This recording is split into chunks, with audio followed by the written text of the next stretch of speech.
Oke.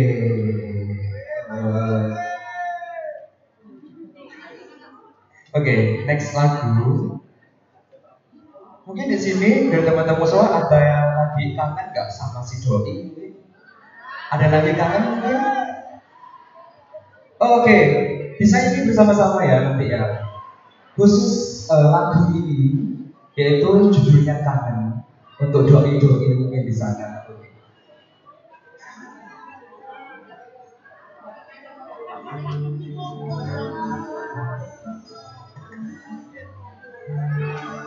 Bisa nyanyi sama-sama ya.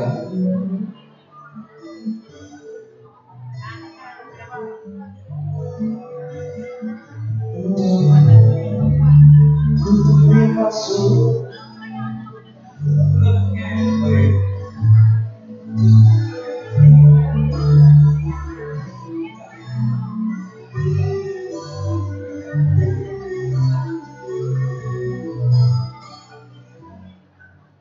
Oke, maaf, ada kesalahan teknis barusan. Bisa ulang lagi ya.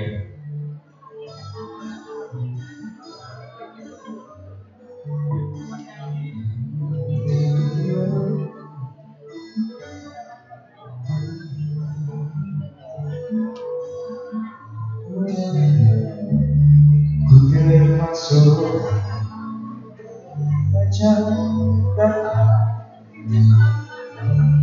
betapa rindunya dirimu akan hadirnya dirimu di dalam hari-harimu bersama lagi.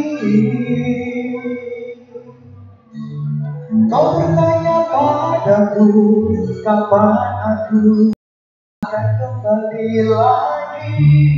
Katamu kau tak kuasa menahan gejolak di dalam dada yang membara dengan rasa buat kita nanti saat ada di sisimu. Semuanya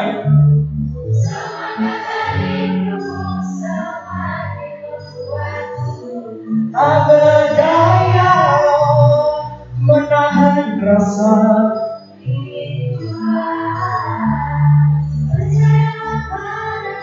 aku pun rindukanmu. Ku akan mulai melepaskan kerinduan yang terpendam. Oke, kita happy aja sekarang ya. Gak usah juga serius, santai aja. Oke, santai. Yang lagi kangen-kangenan mungkin kau tuliskan padaku kata cinta yang manis dalam suratmu. Kau pada padaku saat ini. Kau ingin hangat pelukku dan belai rambut kasihmu, takkan ku selamanya. Saat bersama dirimu, semakin membuatku tak berdaya menahan rasa ingin jumpa. Aku merindukanmu, ku akan pulang semua. Suaranya dong, suaranya lagi.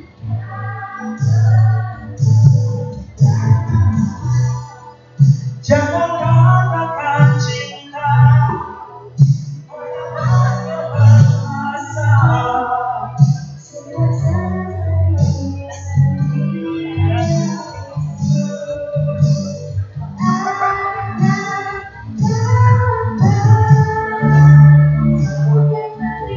Sabar lagi. Makin membuatku tak berdaya menahan rasa ingin jumpa.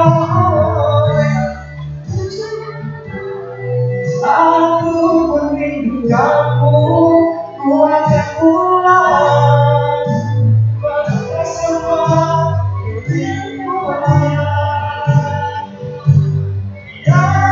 terpedaya.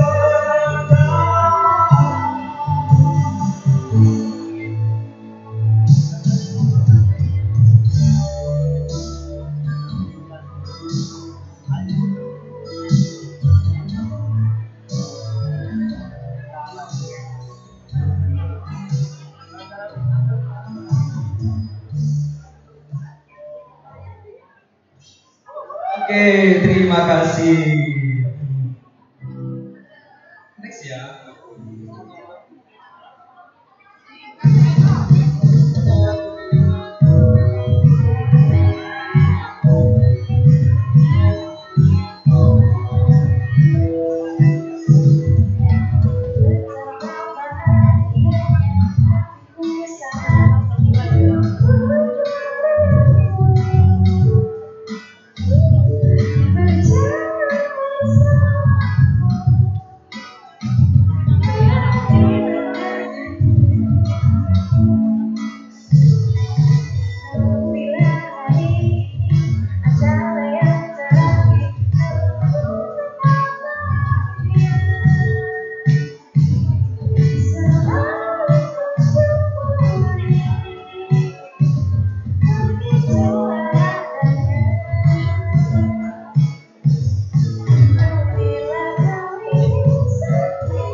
berlarian ke sana kemari dan berlama.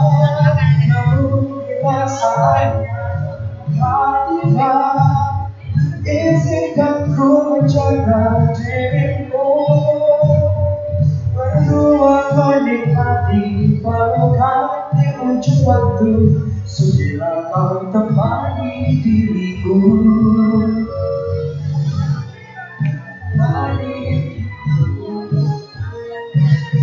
Biar kau menjadi istriku.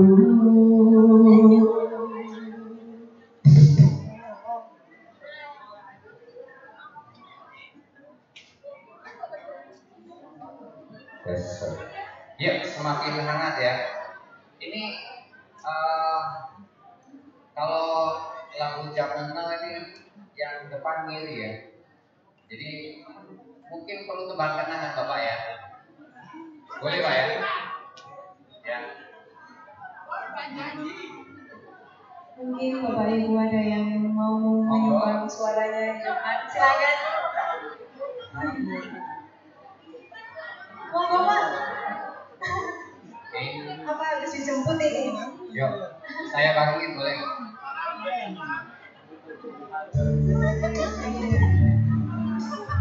Harus saya pancing dulu ya.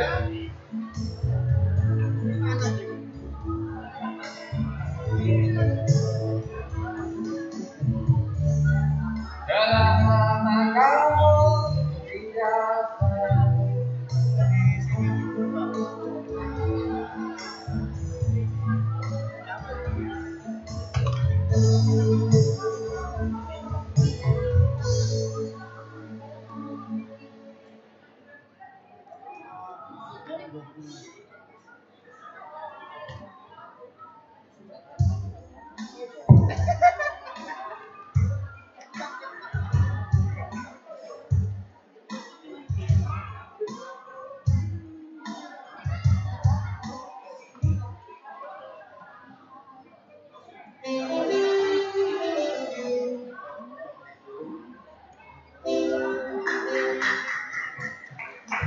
Baik, kita akan membawakan lagu Indonesia.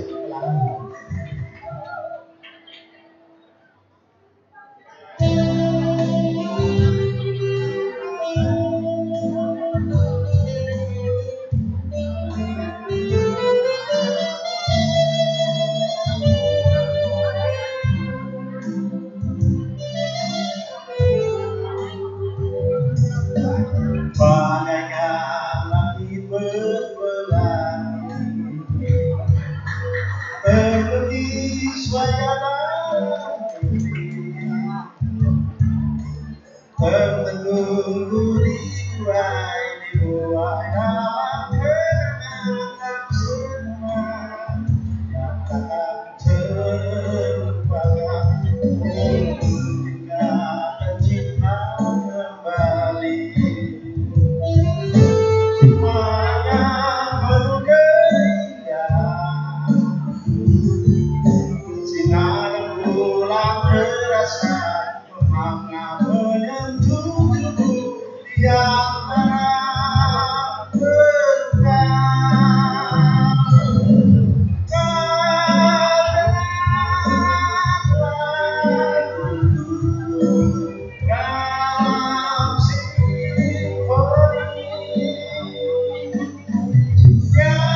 Hadirin dimohon untuk tenang karena narasumber kita sudah ada di lobi.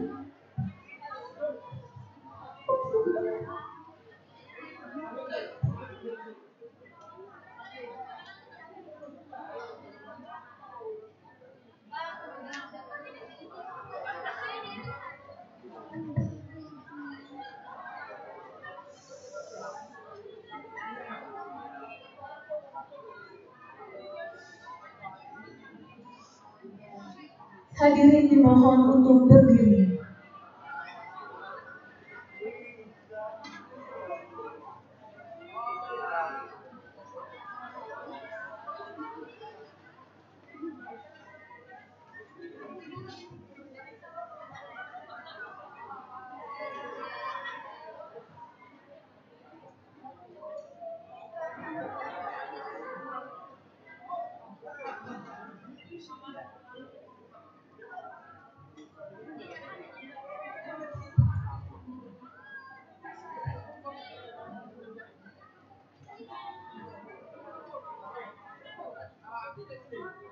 Selamat datang kami ucapkan kepada Rektor Universitas Islam Malang, Dekan Fakultas Ekonomi dan Bisnis Universitas Islam Malang, serta para narasumber seminar internasional di Hall Abdurrahman Wahid Selasa 23 Oktober 2018.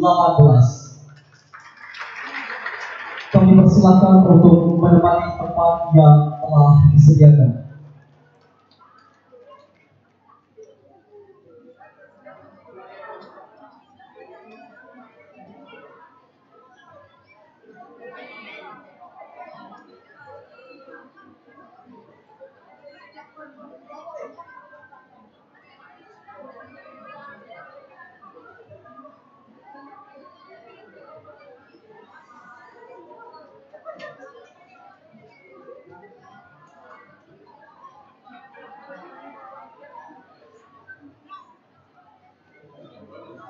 Undangan dimohon untuk duduk kembali.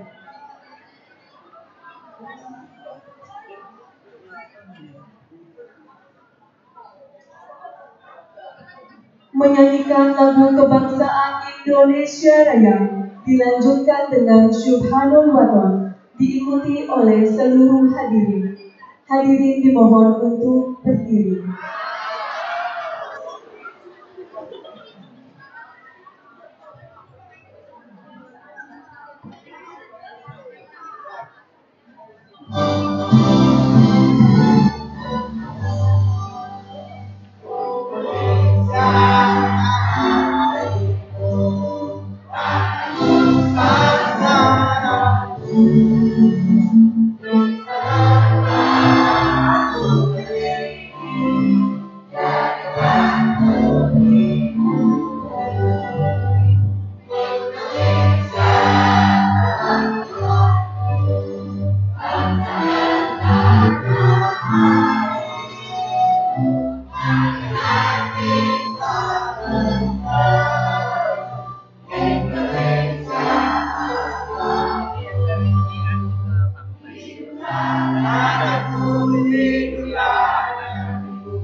Assalamualaikum warahmatullahi wabarakatuh.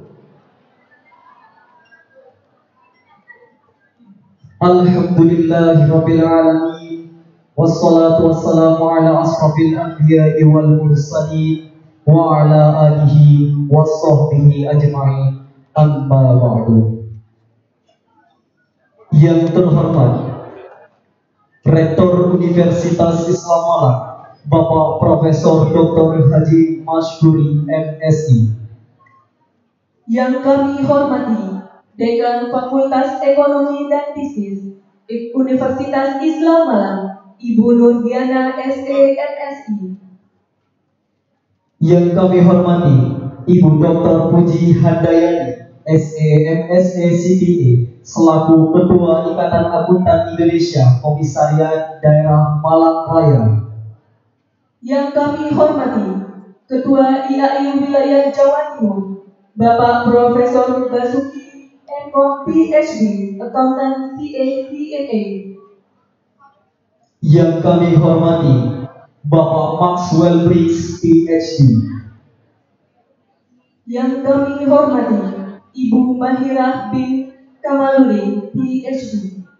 serta hadirin sekalian yang berbahagia.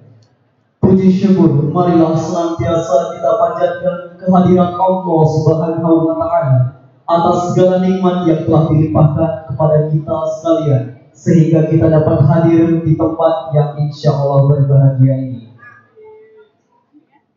Salawat dan salam semoga tetap tercurahkan kepada junjungan kita Nabi besar Muhammad Sallallahu Alaihi Wasallam.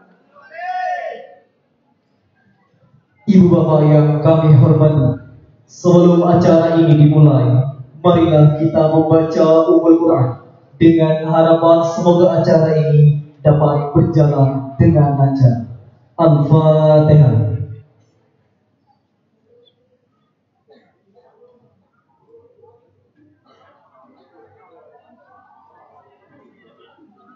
Membacakan sholawat Nuril Anwar. Sallu ala Nabi Muhammad. Allahumma salli ala Nuril Anwar wa sirril asrari wa tiryaqil awliya wa babil yasari sayyidina wa maulana Muhammadin Mukhtar wa alihi al-athari wa ashabihi al-akhyar adada mi'atillahi wa iqbali adada mi'atillahi wa iqbali.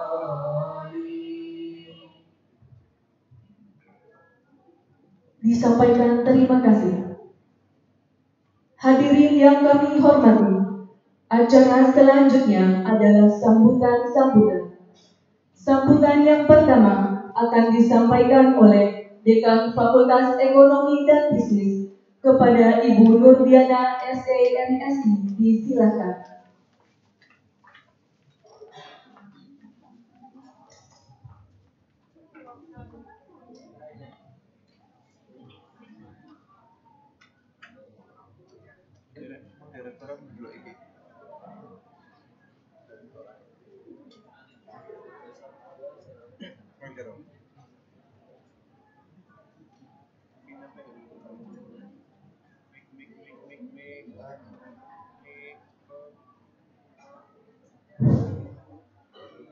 Assalamualaikum warahmatullahi wabarakatuh. Good morning. First of all, let us pray and praise to Allah Subhanahu wa Ta'ala. Because of His grace and mercy, we can come together without any obstacle here with healthy condition in the international seminar, business innovation and entrepreneurship. Salawat dan salam tak lupa kita curahkan kepada junjungan Nabi besar Muhammad Sallallahu Alaihi Wasallam yang telah membawa kita dari jalan kegelapan menuju jalan yang terang benderang. The Prophet Muhammad, peace be upon him, sent acquired knowledge and imparted to the people hadith after meeting. The quest for knowledge has been from the beginning of time. But knowledge only becomes valuable when it is disseminated, and applied to benefit humankind. I am Dean, Economic and Business Faculty, Universitas Islam Malang. Please allow to say thank you very much to yang pertama kepada yang terhormat Bapak Profesor Basuki M.Com House Akuntansi Ph.D. selaku Ketua Ikatan Akuntan Indonesia Wilayah Jawa Timur dan Guru Besar Fakultas Ekonomi dan Bisnis Universitas Erlangga. Terima kasih, selamat datang Pak di kampus kami yang ketiga kalinya, dan terima kasih atas perkenalannya untuk MOU dengan FE Indonesia. The Honorable Maxwell Briggs, Ph.D. as speaker from Queensland University of Technology Business School, Australia. The Honorable Mahirah Kamaludin, Ph.D. Universiti Terengganu, Malaysia. Yang terhormat Prof. Dr. Haji Masuri, MSI, selaku Rektor Universitas Islam Malang, terima kasih selama ini atas supportnya terhadap pengembangan dan inovasi serta kegiatan yang dilakukan FEB Unisma. The Honorable Board of Unisma Foundation, the Honorable Prof. Junaidi Mistar, Ph.D, Mr. Nur Sodik Askandar, Mr. Badan Wahid, Ph.D, as Vice Rector, the Honorable Dr. Puji Handayati selaku Ketua IAI Wilayah Jawa Timur, Komisariat Malang Wilayah, terima kasih atas kehadirannya dan support program terhadap FEB Unisba. Yang terhormat kepada Wakil Dekan 1, 2, 3, Ketua Program Studi Akuntansi, Manajemen dan Perbankan Syariah, the invitees and participants. By attending such kind of meeting, I'm sure you will get a lot of advantage. You can get insight of business innovation 4.0 and entrepreneurship in the global world. Please do participate in this golden opportunity, and I hope your participation will bring some benefit. Thank you for your attention. Wallahul muwaffiq ila aqwamit thoriq. Wassalamualaikum warahmatullahi wabarakatuh.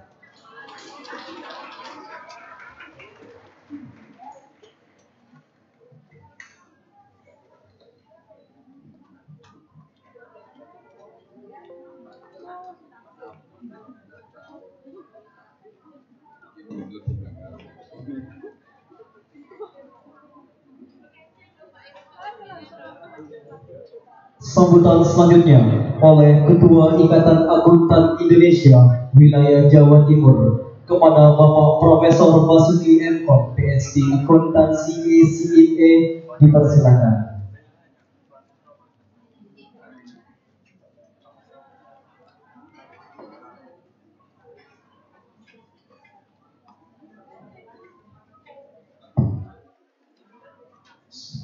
Assalamualaikum warahmatullahi wabarakatuh. Selamat pagi, salam sejahtera untuk kita semua. And for our guest, Max, today, Max, itu adalah ucapan khas Australia ya, today. Baik, Bapak Ibu Saudara yang saya hormati, Bapak Rektor Universitas Islam Malang, Ibu Dekan, Ibu Bapak, wah satu tadi tidak kelihatan, nah balik, dan juga Ibu Puji Handayati sebagai Ketua IAI Komisi Penang Raya, para mahasiswa dari mahasiswa yang memuliakan, sebuah kehormatan bagi saya untuk berdiri di sini memberikan sambutan. Karena tadi tidak diberitahu bahwa harus memberikan sambutan, jadi agak kaget juga. Sorry Max, I deliver in bahasa, so you can ask Bu Puji to translate my.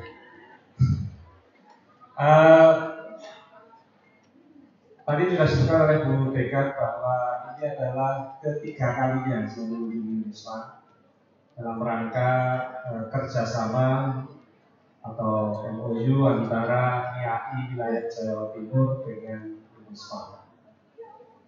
Kami sebagai organisasi profesi di Jawa Timur sangat berterima kasih diberi kesempatan untuk sharing dalam berbagai hal dengan lintas, dan sharing ini sifatnya adalah kesetaraan, memberikan benefit bagi kami dan juga benefit bagi Indonesia.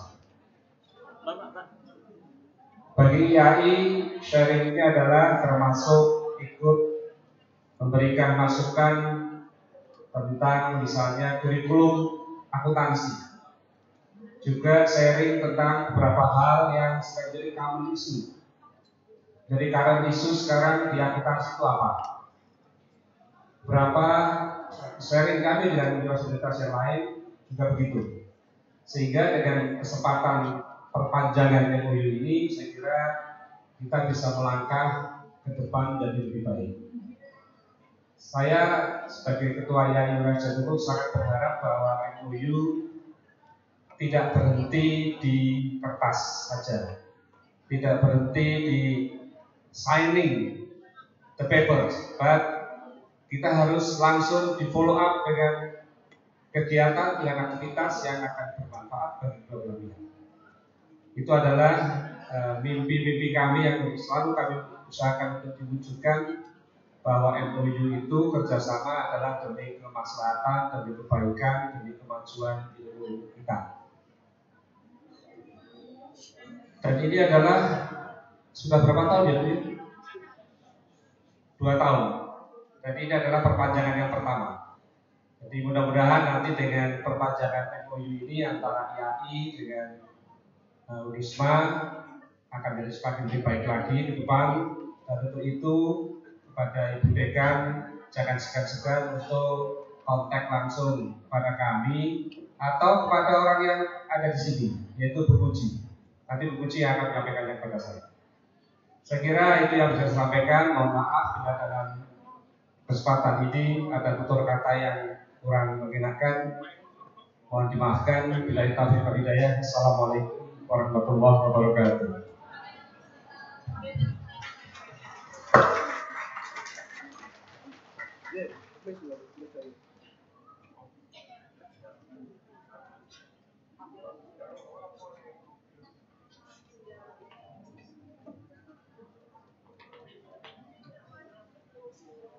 Sambutan selanjutnya oleh Rektor Universitas Islam Malang sekaligus mohon berkenan untuk membuka acara seminar internasional pada pagi hari ini. Kepada Bapak Profesor Dr. Haji Basuki MSI, disilakan.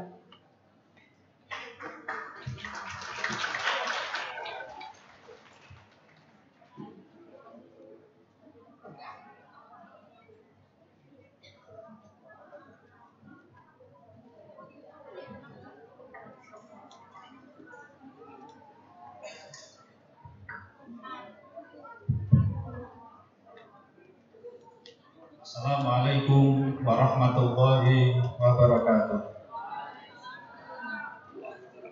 Bismillah, alhamdulillah, wa syukrillah, ala nikmatillah, wala hawla wala quwata illa billah. Allahumma salli wa sallim ala sayyidina Muhammad wa ala alihi wa ashabihi ajma'in, amma ba'du. Respectable our distinguished keynote speaker, Professor Basuki, Chairman of Indonesian Accountant Association, Regional Area of West Java, and Faculty of Economic and Business Professor from University of Airlangga, Dr. Maxwell Briggs, from Queensland Business School Technology Australia, Dr. Mahirah binti Kamaludin from Universiti Malaysia, Terengganu, Malaysia, respectable board member of Unisma Foundation, respectable dean and head of the program, and all faculty member of University of Islam. Ladies and gentlemen, let us first express our gratitude to Allah Subhanahu wa Ta'ala, who has been giving us His blessing so that we can be here. Our gratitude goes to our Prophet Muhammad Sallallahu Alaihi Wasallam, who has guided us with the teaching of Islam. Ladies and gentlemen, on behalf of the University, it is a very great pleasure to welcome our distinguished guests and colleagues from Queensland Business School Technology Australia, Universiti Malaysia, Terengganu, Malaysia, and from Indonesian Accountant Association, East Java Region, to University of Islam for international seminar with the theme business, innovation, and entrepreneurship.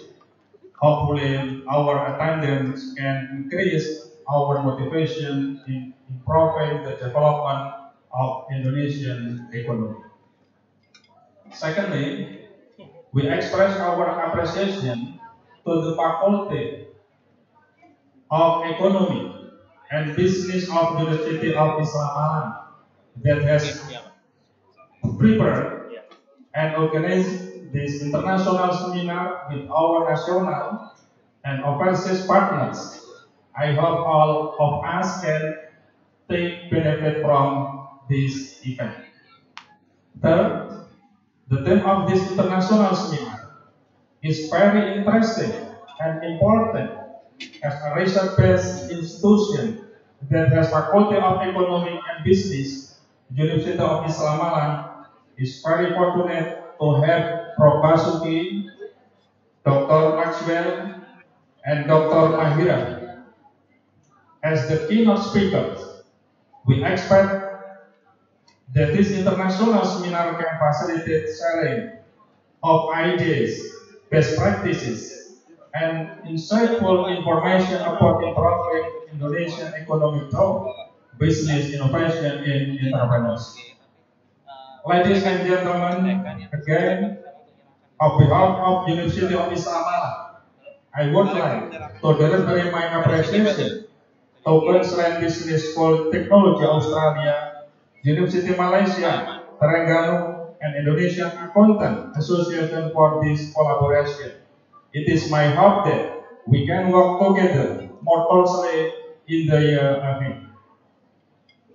Ibu dan Bapak sekalian, saya terus terang apresiasi sekali pada Ibu Dekan yang hampir setiap bulan menyelenggarakan international conference atau seminar internasional. Ini menjadi bagian dari ikhtiar kita ketika program studi akuntansi dan manajemen telah terakreditasi A, maka keinginan kami bagaimana Fakultas Ekonomi menjadi lokomotif untuk akreditasi ASEAN, bukan hanya Indonesia. Ini impian kami. Sorry Bu Puji tadi sampai kelewatan. Ini Ketua IAI cabang Malang, komisariat Malang yang selalu mendampingi Bu Dekan kesana kemari dan sekaligus telah melaksanakan kolaborasi. Insya Allah Prof. Basuki jangan khawatir bahwa apa yang ditandatangani hari ini insya Allah bukanlah hanya sekedar goretan tinta, tetapi Bu Dekan ini bahkan sebelum ditandatangani itu sudah lari dulu kira-kira begitu. Jadi modelnya Dekan Fakultas Ekonomi itu begitu, masih muda dan terengginas, insya Allah untuk membawa Fakultas Ekonomi Bisnis akan bisa lebih maju lagi. Finally, by saying Bismillahirrahmanirrahim, I officially open this international seminar and the MOU's ceremony between the University of Islam Malang and the Indonesian Accountant Association. That is all from me. I apologize for any inconvenience. Akhirul kalam, wallahul muwaffiq ila thoriq. Wassalamualaikum warahmatullahi wabarakatuh.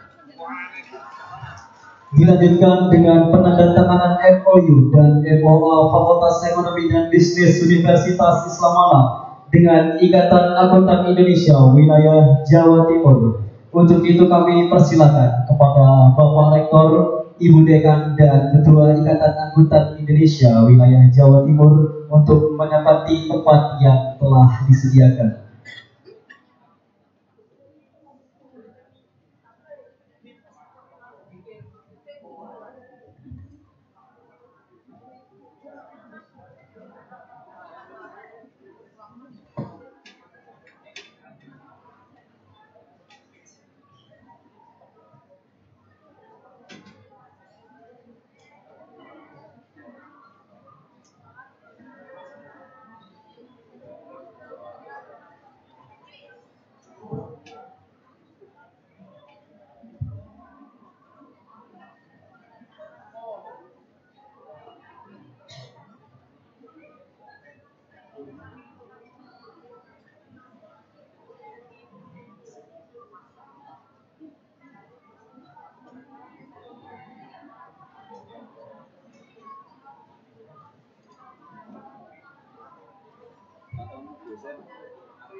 Dilanjutkan dengan penandatanganan antara Fakultas Ekonomi dan Bisnis Universitas Islam Malang dengan Ikatan Akuntan Indonesia Wilayah Jawa Timur.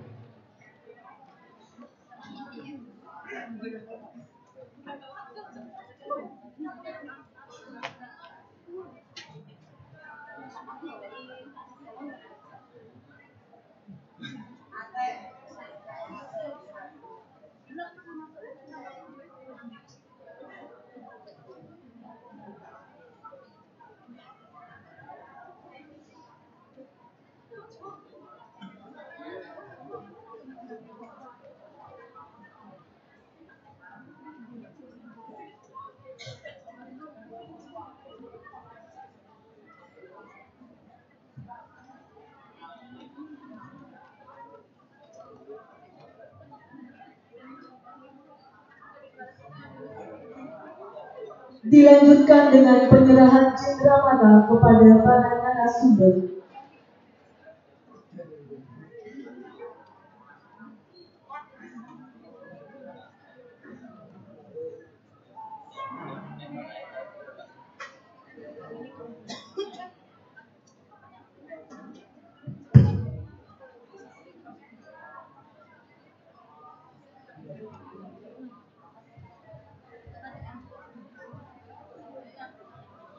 Yang pertama, penyerahan cendramata oleh Rektor Universitas Malang kepada Mr. Maxwell Briggs.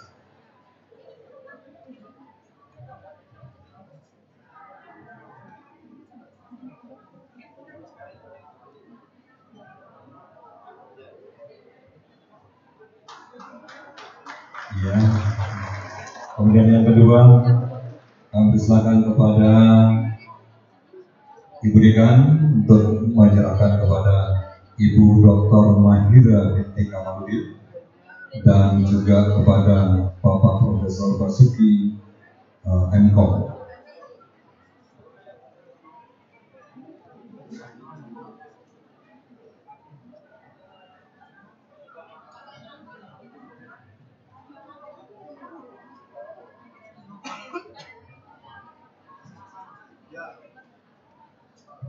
Dan terakhir dari IAI kami persilakan kepada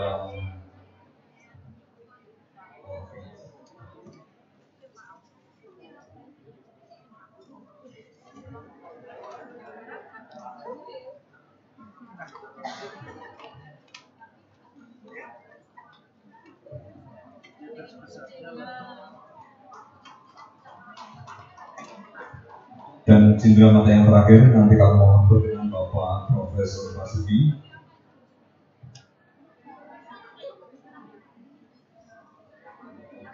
Dari IAI mohon berkenan menyerahkan kepada Dekan Fakultas Ekonomi Universitas Malang.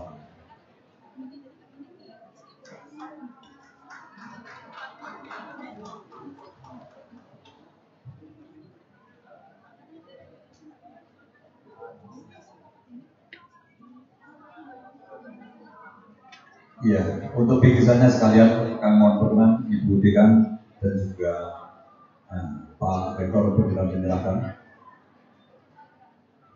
Iya, maju.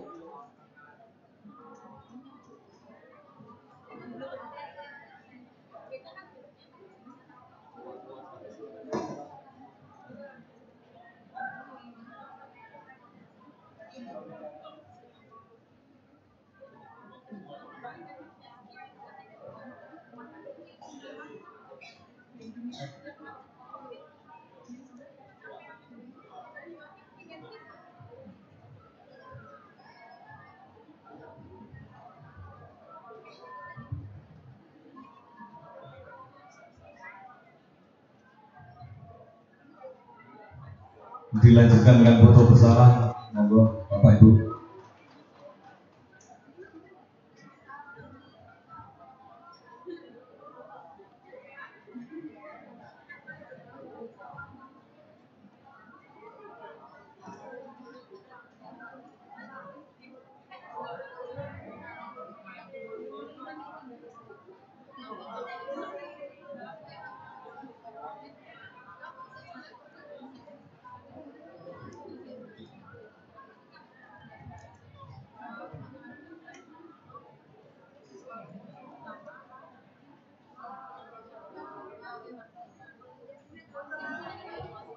Baik, terima kasih dan persilakan kembali ke tempat.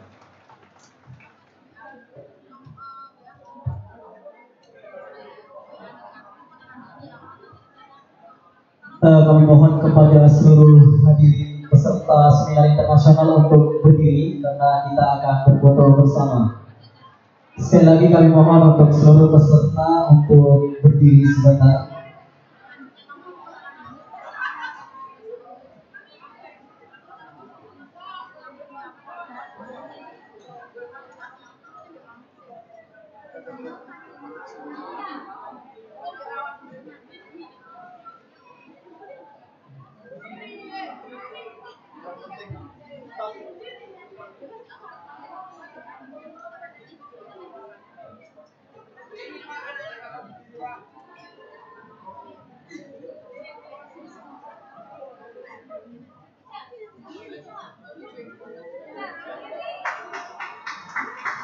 Kami persilakan untuk kembali ke tempat.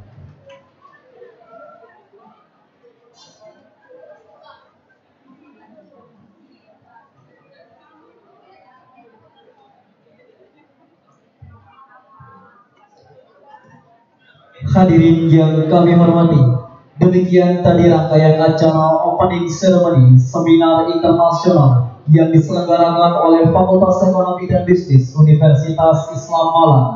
Dan marilah kita ikuti acara selanjutnya, yaitu seminar internasional dengan tema Business Innovation and Entrepreneurship yang sepenuhnya akan dipandu oleh moderator. Kepada Ibu Rahmawati SEMM selaku moderator kami persilakan.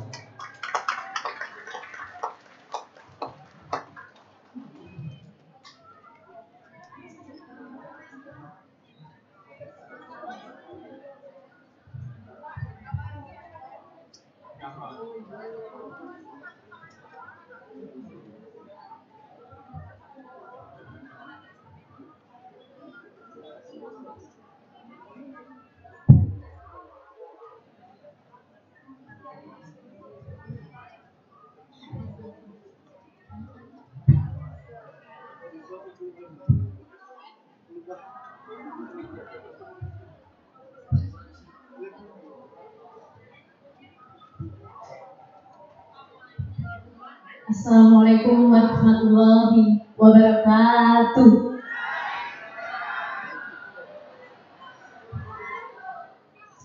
Good morning, ladies and gentlemen. Our beloved faculty never quit to welcome excellent keynote speakers. So please give a round of applause.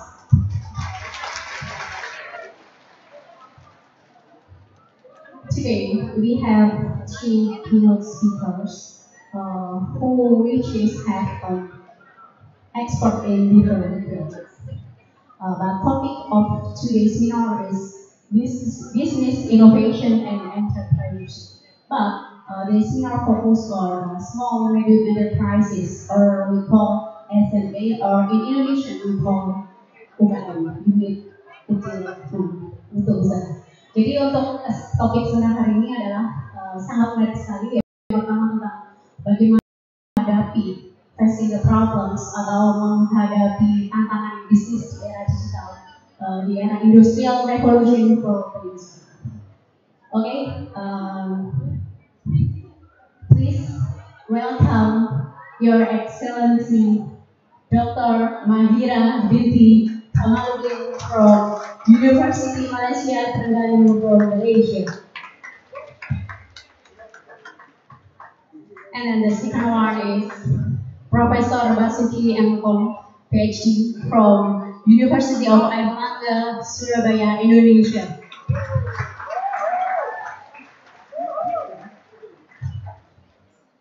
And then, this is the, okay, for the third is Professor Maxwell Briggs from Queensland University of Technology and Business School, Australia.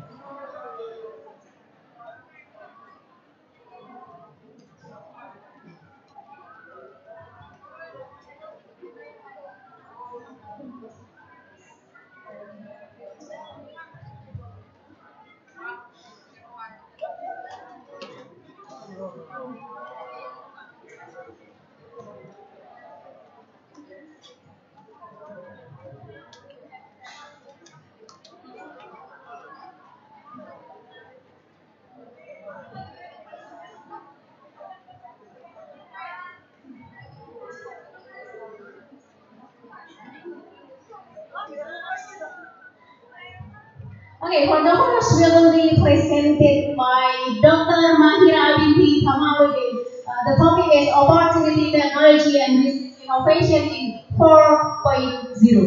Okay, time is yours.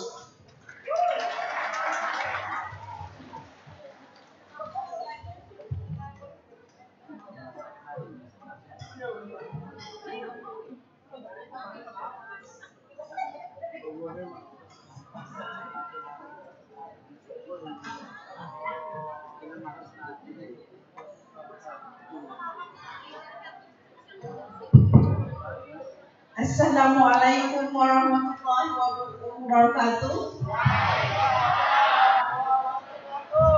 And a very good morning to all of you today. So it's good to be here. Melihat anak-anak mengingatkan saya juga kepada para pelajar saya mahasiswa di universitas saya. Okay, it's good to be here again in Malang. This is my second time, kali keduanya di Malang. Dan I'm trying my best to mix with English and bahasa. Certain word I cannot express in bahasa Indonesia. Okay, my topic today is about business and innovation towards IAI 4.0 and its implication to small medium enterprise in Malaysia. So, di Malaysia, kami memanggil SME ini adalah IKS, Industri Kecil Sederhana. Perkembangan IKS, SMEs di Malaysia,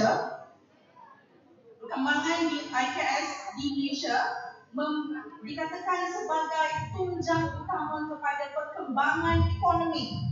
It's very important to your economic growth. To promote, to increase your GDP. So GDP for gross domestic product. And it's also important for political stability, kestabilan politik. Di Indonesia juga kami mendapati perkembangan SME meningkat dari tahun ke tahun. Peningkatan pelaksanaan juga meningkat dari tahun ke tahun.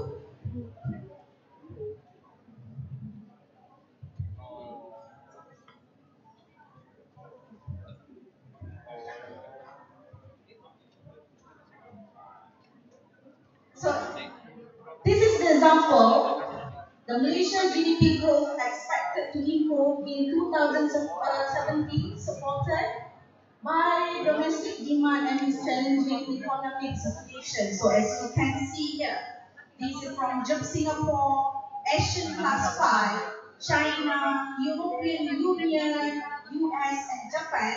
So, ini adalah what we can say is a Malaysian major trading partner. So semakin tahun semakin meningkat tahun, kita mengharapkan kontribusi dari SME sendiri meningkat. So SME ini adalah backbone kepada perkembangan ekonomi kepada Malaysia.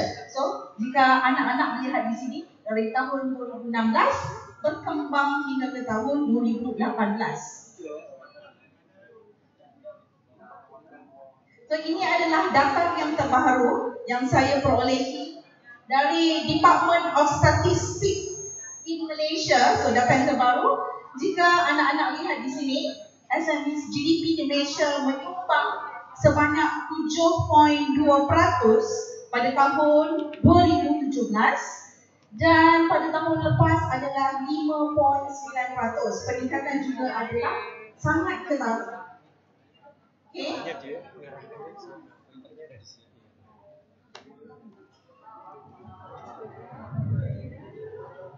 Maaf ya. Okay, sorry. Dan ini adalah perkembangan SMEs di Malaysia. So ada turun naiknya. So penyumbang utama SMEs di Malaysia adalah dari sektor pertanian. Dari sektor pertanian melibatkan rubber, oil palm, livestock and other agriculture subsector. So sektor-sektor ini amat dipentingkan dan kerajaan kami menitik beratkan perkembangan sektor pertanian. So pada tahun, jika lihat di sini pada tahun 2014, peningkatan sebanyak 13.5% menunjukkan redefinition of SMEs. So jika anak-anak sedia maklum, industri kecil sederhana atau industri kecil menengah.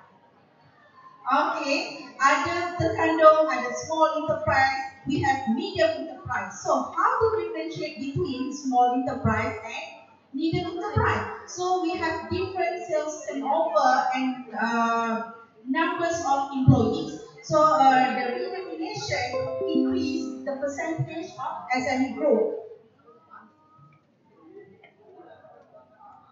Okay.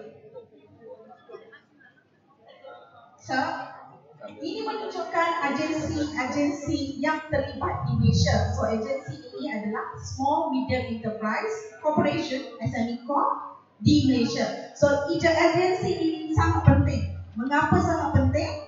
Agensi ini yang akan mengawal, to monitor, to regulate, to give advisory services to SMEs development in Malaysia. So ini kita katakan agensi ini adalah pusat pakar rujuk atau mempunyai data bagi SME. So agensi ini juga menyediakan program-program bagi perkembangan SMEs di Malaysia.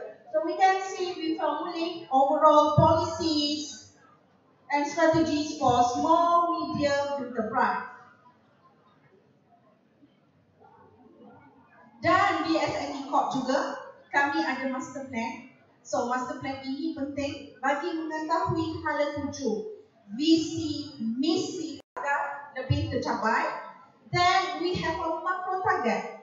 Macro target di Malaysia adalah untuk meningkatkan perkembangan SMEs dan juga meningkatkan GDP contribution.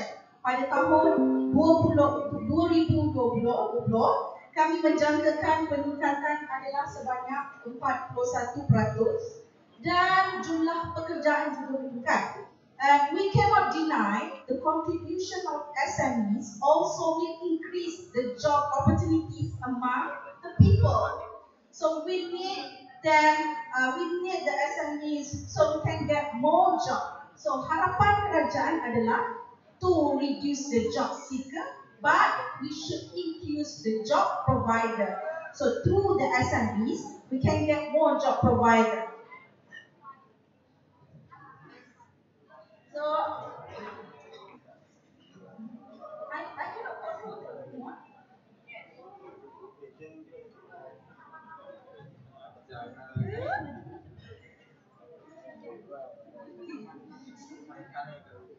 Dan daripada SME master plan tersebut, how to align with the industrial revolution 4.0, industri yang baru. So bagi industri yang baru, SME juga harus sama-sama mengikuti industri revolusi yang baru. Ada perkara yang dititik beratkan dengan mengikut the trend that will facilitate achievement of the target in SME's master plan. For example, to focus on megatrend, to focus on industrial revolution, to focus on digital free trade zone or DFTZ. So as you can see there is an increasing the projected increment from 2015 to 2020. Okay, then this is the two prompts that the G need to be undertaken for sustainable and inclusive development. Ada dua strategi di Malaysia yang difokuskan. So, apa yang ingin dilihat? Harapan kerajaan adalah SMEs ini dapat sama-sama bersaing atau bertanding di peringkat lebih global dengan mengikuti the aligning with IR 4.0. So, bagaimana untuk melaksanakan align with IR 4.0? There's a lot of program and development training that they have to implement. Strategi kedua pula, harapan kerajaan juga untuk mengurangkan jurang pendapatan di antara to support for micro enterprise and startup. As you can see there, the strategy number 2 to increase micro enterprise B40 contribution to the economy. B40. So for the B40 is income classification in Malaysia. B40 means bottom 40% from whole population. Bottom maksudnya paling bawah. So harapan kerajaan untuk mengurangkan B40 percentage di Malaysia. So how to reduce the income classification of B40? We need to provide more training regarding to the micro enterprise. And itself in Malaysia, the micro enterprise contributed about 77%. So 77% adalah dari micro enterprise. Micro enterprise memberi maksud organisasi yang mempunyai kurang daripada 5 orang pekerja, 5 orang employees. Ini adalah antara inisiatif kerajaan yang telah diperkenalkan to promote the innovation and R&D di Malaysia. So, it involves many agencies, many parties, many stakeholders to promote them, to support them, to make them that equal in innovation, to infuse them in e-commerce ecosystem. Dan ini adalah megatrend yang difokuskan dalam master plan juga, fokuskan kepada IR 4.0, globalisasi, taraf hidup, community living dan rising of entrepreneur. Okey, bagi globalisasi, bagaimana SME ini ingin memasarkan, how to market new product to compete globally, how to cater the demand globally. So SMEs di pihak kerajaan cuba mengatasi isu-isu ini. So bagi IR 4.0, di platform manakah yang harus digunakan to get more attention to market SMEs product? Okay, ini adalah the digital feature and IR 4.0 that seeks the opportunity that stand to gain significantly. So banyak kalau anak-anak lihat di sini, so anak-anak adalah dari generasi yang ke Gen Z. So saya adalah Gen Y. So for you yourself, you are very familiar with the internet tinggi. You are very familiar your handphone. So bagaimana anak-anak selalu membeli? Adakah membeli secara atas talian online? Ada. So, SME juga harus menggunakan platform ini untuk memasarkan produknya. Tapi bagi kami kadang-kadang ada masalah bagi small enterprise that do not aware the business advantage that provided by IR 4.0. Okay, so kalau anak-anak lihat di sini, we have the big data, computing, so 3D printing, robot and everything. Kalau di Malaysia, kami popular dengan Lazada. Di sini juga ada Shopee, ada kita sama saja 11 Street, Carousel. Mungkin kita lagi senang menggunakan. Kenapa generasi sekarang senang menggunakan, mudah menggunakan platform ini? We have our product knowledge. When we have the product knowledge, we can do the market survey. So sebagai manusia yang selalu berjimat cermat, What we need to do first, we survey the product. We survey the product to get the best quality at the best price. Okay. Okay, ini adalah globalisasi. Kalau lihat di sini, banyak peluang-peluang yang boleh kita dapat jika bersaing di secara internasional. So, the global balance of power to bring and lead nation. Maksudnya kuasa dunia ada. Briggs bermaksud Brazil, Rusia, India dan China. Ini punya market size yang sangat besar dan we can say as a big thing for our nation economy. Dan MINT pula, MINT stand for Mexico, Indonesia, Nigeria and Turkey. So Indonesia juga mempunyai peluang. Bagaimana mempunyai peluang? Mempunyai, you have the economic growth, you have the tolerable demographic, population yang ramai dan kuasa beli juga sangat besar.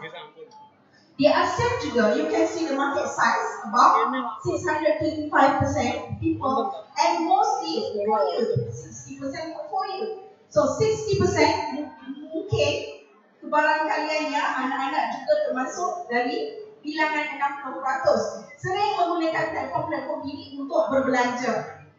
Bagi kita agak lebih mudah dan senang menjimatkan kos, menjimatkan masa, menjimatkan tenaga. So we don't need to go to the physical store. So we have the online store, we can shop and we can get the same product. Dan bagi situasi di Malaysia, our current characteristic, ramai ahli-ahli di Malaysia kami panggil entrepreneur adalah usahawan. Di sini panggil apa ya? Usahawan, entrepreneur. So masalah usahawan kami kebanyakannya they are lack of automation.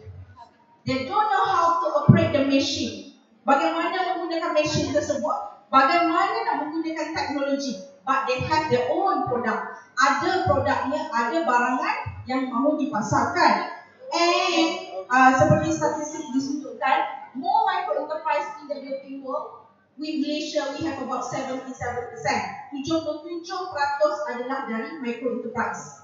So, organisasi yang mempunyai kurang dari 5 orang usahawan. Okay, tapi kami masih, mostly of us, we use the smartphone.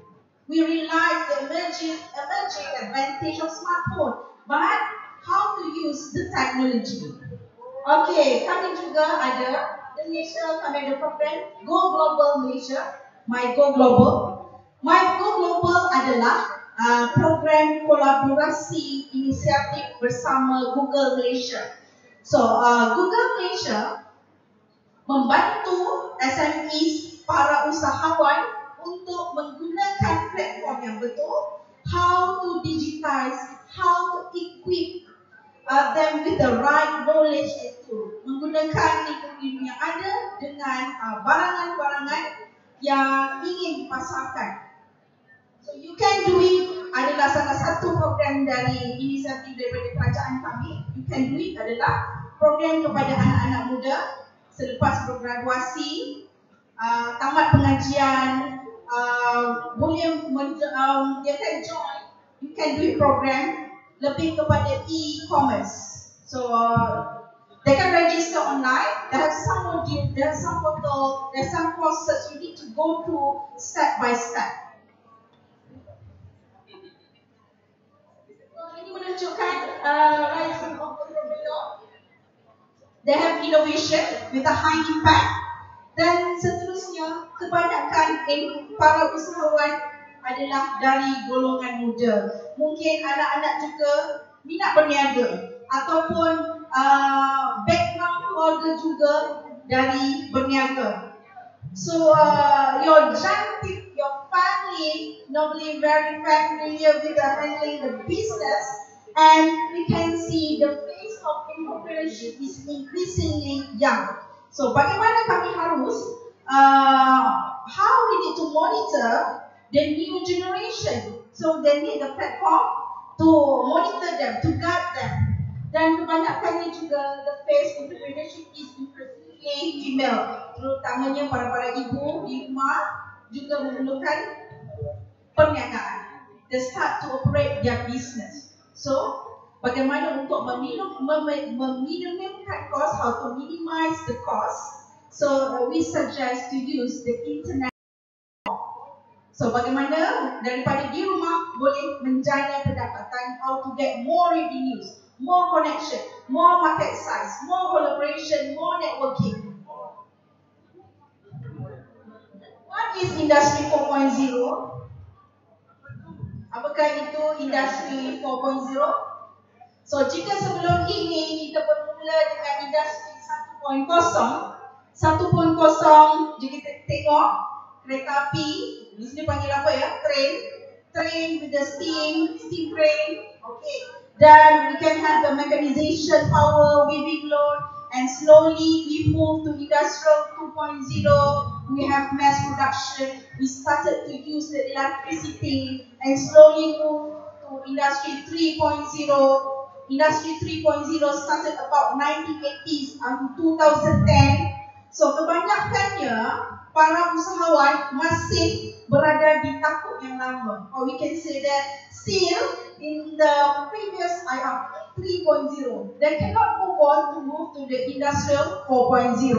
So in Industrial 4.0, we can say we have the digital data exchange.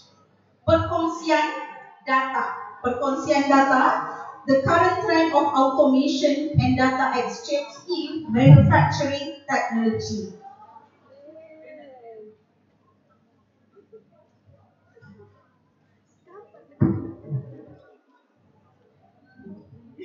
Okay, ini adalah 9 tunjang ataupun 9 pillar of Industry Revolution 4.0, which is interrelated. So for example, we have autonomous robot. So kita anak-anak boleh bayangkan dalam kehidupan memulakan bisnes, we have the interaction between machine and robot, and still the robot provide the wider range of services.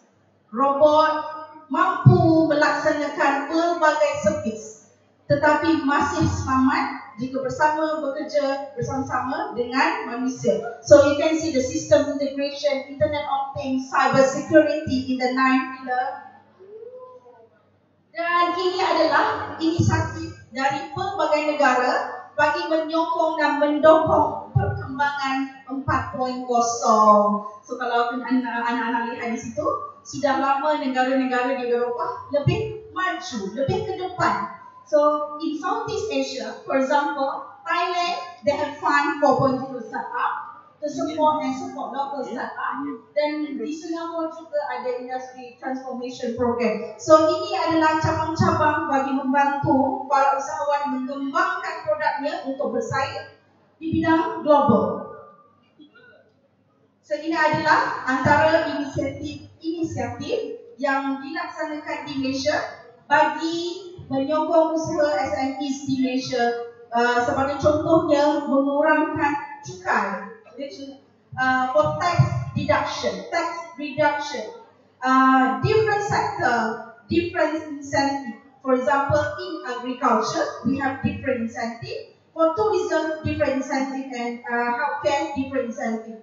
So the basically is they want to promote, to develop, to prosper the growth of SMEs.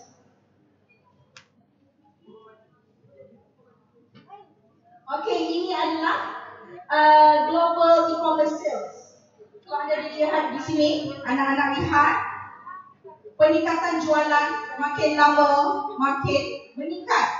So amatlah rugi jika para usahawan SMEs tidak mengambil peluang. They cannot see the technology bagi menampakkan IR 4.0 ini, the platform ini as a business advantage.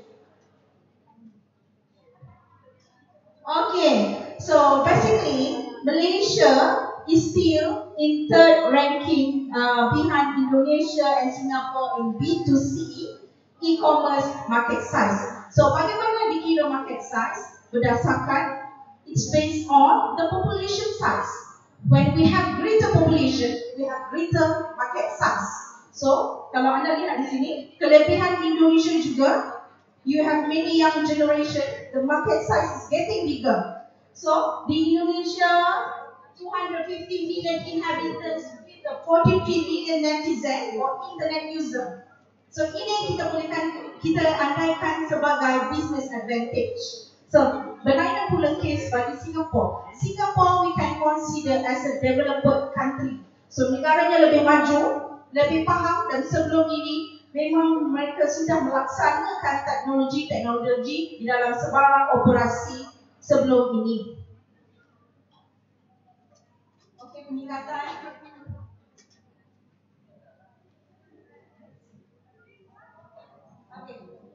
Okey, ini adalah contoh-contoh program inisiatif bersama pihak Post Malaysia. Post Malaysia ini adalah Postal Services, National Courier di Malaysia. Juga ada program dilaksanakan program bersama para usahawan. Dan dari Lazada sendiri, we handling the coaching program to facilitate SMEs to onboard in Lazada, how to promote your Lazada, how to highlight the attributes of the product, what is the specialties of your product, and for Google, we have the Go Local Malaysia program, 11 Swing and Facebook. So ini adalah pertama kali yang baru dilaksanakan di Malaysia. We have a First World Digital Free Trade Zone. So, bagi Digital Free Trade Zone adalah kolaborasi bersama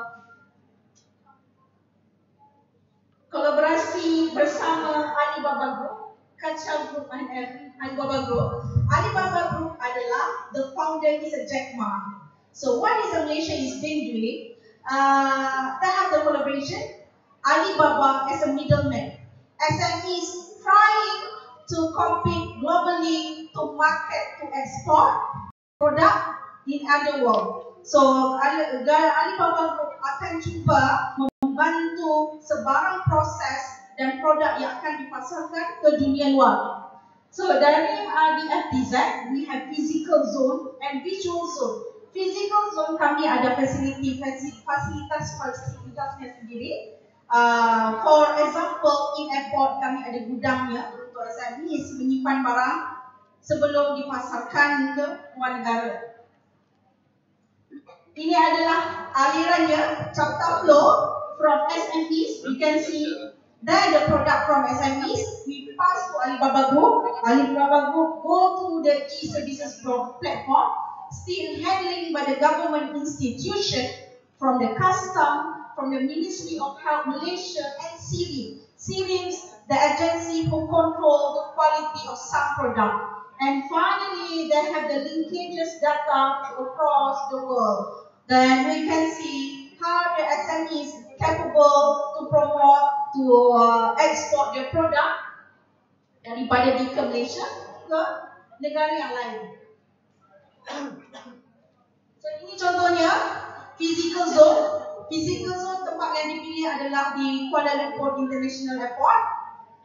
Di situ akan diletakkan gudang, warehouse. Akan ada government custom berlaku di sini, the custom clearance berlaku di sini. Sebarang proses pemeriksaan quality control juga berlaku di sini. Okey, sebahagian produk-produk yang telah dipasarkan.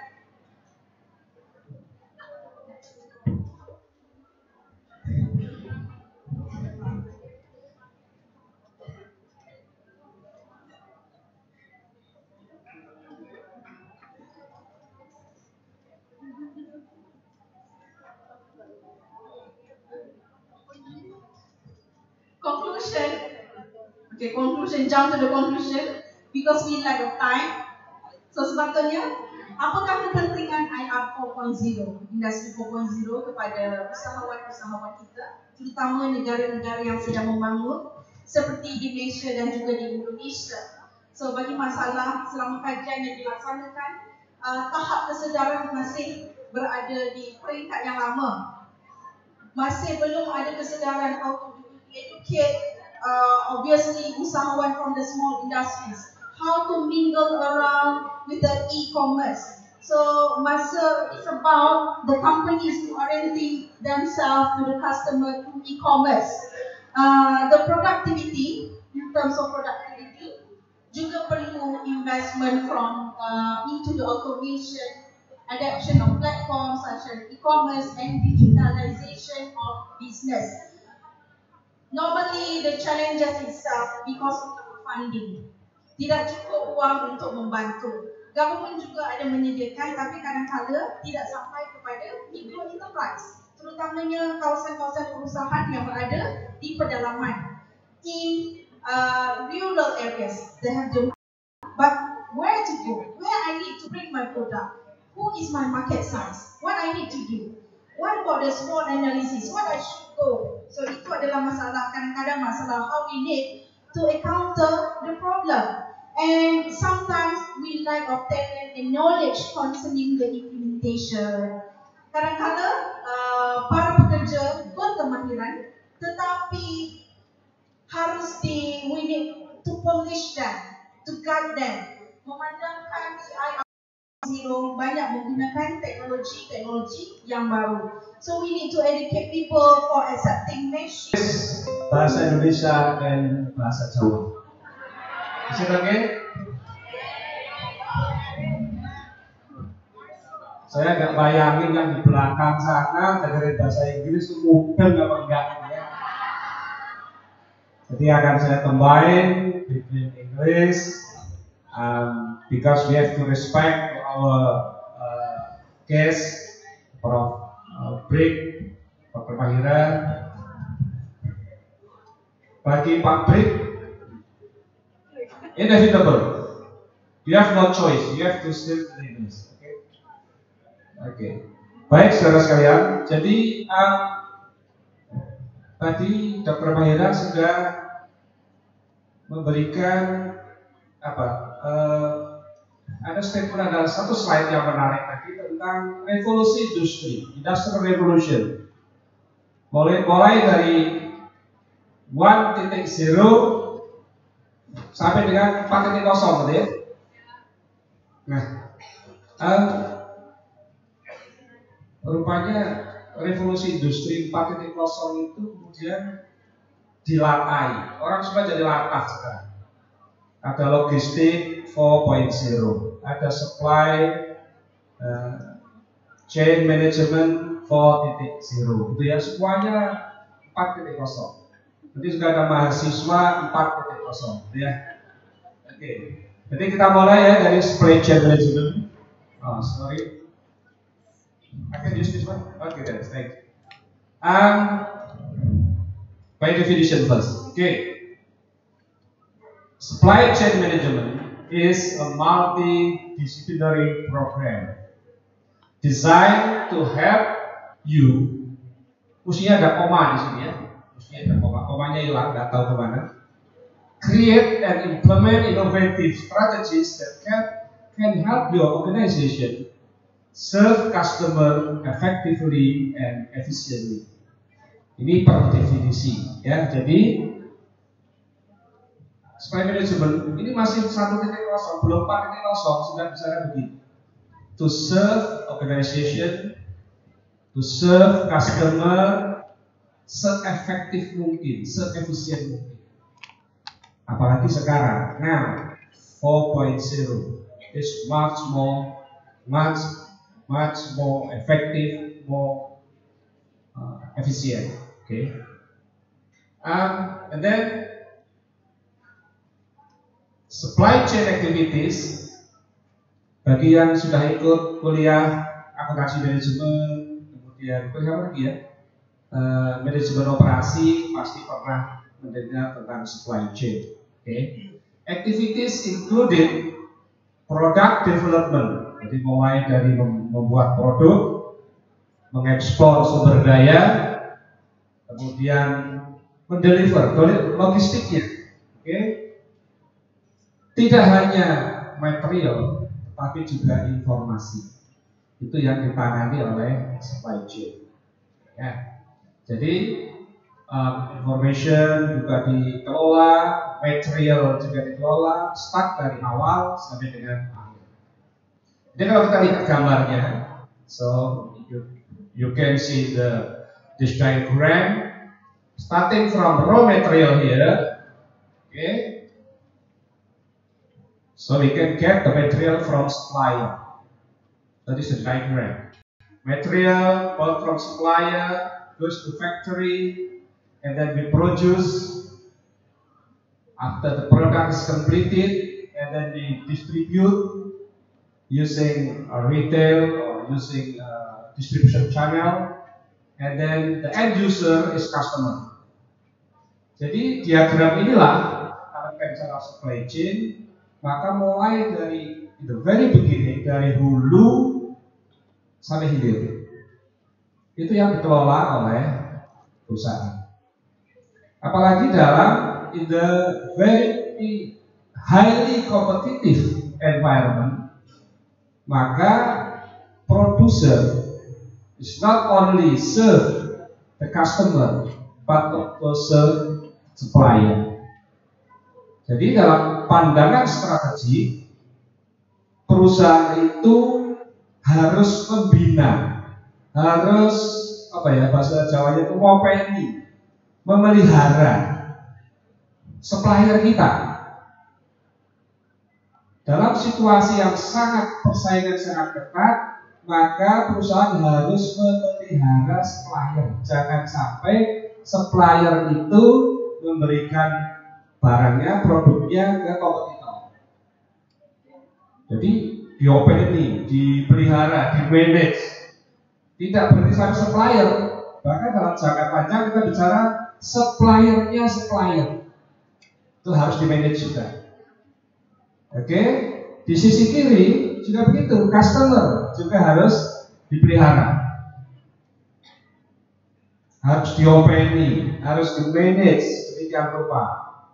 Tidak berhenti sampai customer, pemernya customer. Jadi dalam jangka panjang, dalam pandangan strategi, tidak berhenti sampai end user, tapi juga not only stop in customer, but also customers, gitu ya. Itu adalah dalam pandangan, karena memang dunia sudah penuh persaingan. Oke? Jadi inilah yang dibicarakan pada supply chain. Ada dua flow di supply chain itu. Ada physical flow, dan ada information flows, including transformation, movement, and storage of material. Storage of material dulu bisa langsung ditangani di perusahaan. Sekarang perusahaan to keep the material in the factory. Kita bisa titipkan di gudangnya supplier. Untuk apa? Untuk mereduce cost. Gudang garam punya gudang tembakau, tapi tidak semua ada di gudang tembakonya gudang garam. Sebagian ada di gudang tembakonya para petani. Demikian juga jarum misalnya. Pabrik rokok jarum juga begitu. Dia menyimpankan tembakonya sebagian di gudangnya supplier. Gitu ya. Jadi storage of material tidak harus, ya, doesn't harus di perusahaan. Kita bisa titipkan di tempat lain. Oke. Kemudian the second flows is information flows. Inilah yang nanti akan bicara tentang koordinasi, their long-term plan, and manage and control their daily material flows. Jadi ada dua flows. Yang pertama adalah material flows atau physical flows. Yang kedua adalah information flows. Jadi kalau digambar kira-kira begini ya.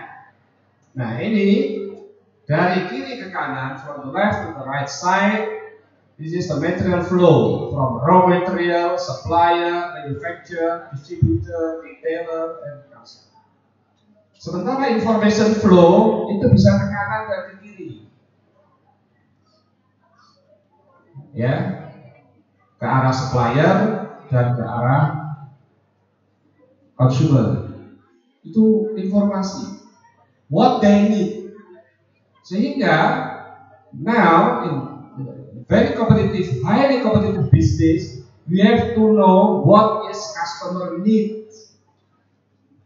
Nanti saudara yang pernah kuliah aplikasi manajemen pasti dengar atau pernah mendengar bedanya want sama need. What is the difference between customer want and customer need? Customer ingin dan customer butuh itu beda. Kalau saya haus, saya butuh kopi, maka saya tidak ingin minum yang lain.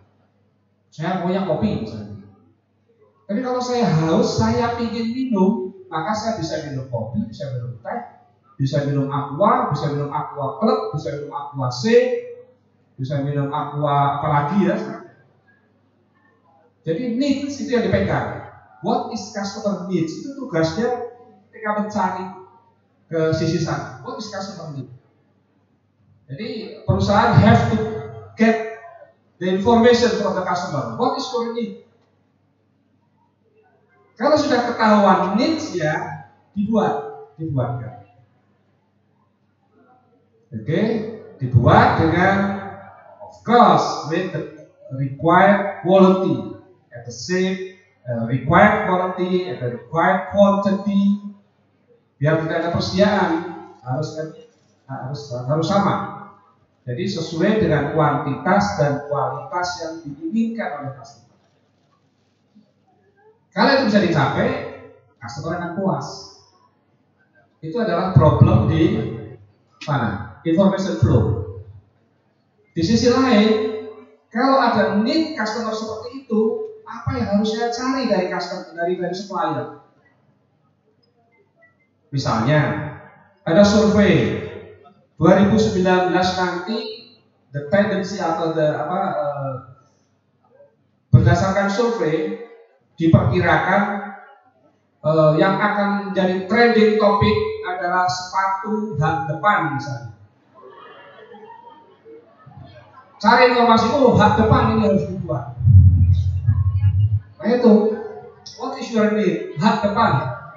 Nah, dibuatkan sepatu hak depan. Front heel, shoes gitu ya. Bisa bayangin nggak jalan sepatu hak depan? Kayak digagal mungkin ya. Jadi itu, we have to get information from customer, what is they need, dan kita harus get this information from the supplier. Anda punya apa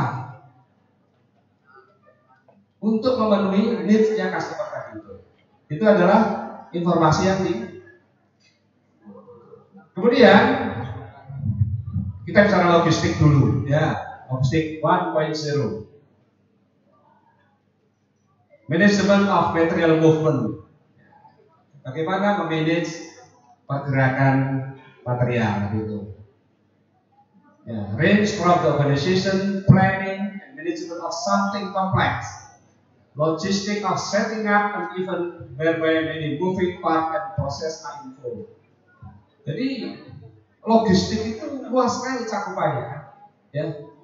Memanage bagaimana apa aja yang harus diperoleh, what is the part yang dibutuhkan dalam rangka untuk memproses sesuai dengan yang diinginkan oleh customer. Oke. Nah, kita masuk sekarang 4.0, industry 4.0. Apa itu? Is a new paradigm, paradigma baru. Halo yang di belakang, new paradigm ya mas ya. Oke. Bukan paradigm ya, bahasanya paradigm. Enabled by the introduction the Internet of Things. Nah, semuanya sudah internet. Tadi Dr. Mahirah sudah mengatakan online. UA is what is Alpha generation or Y generation? Z generation. Ya, Anda lahir tahun berapa? 90-an? 80-an? Oh 90. Ya, generasi Z generation. Dr. Mahirah in Y generation. Saya generasi baby boomers. Baby boomers generation. How about you, Mike? What about you? Baby boomers generation, you are same as me. You are. Ya, walaupun Max itu mungkin seumur dengan saya. Umur saya 37 tahun. Karena sejak umur 37 nggak saya hitung lagi. Oke, jadi internet sekarang anak kecil semua. Saya pikir di sini semuanya sudah sangat-sangat gadget minded gitu ya. Kalau diajak makan bersama orang tua, tidak ngobrol, malah semuanya pegang gadget semua ya.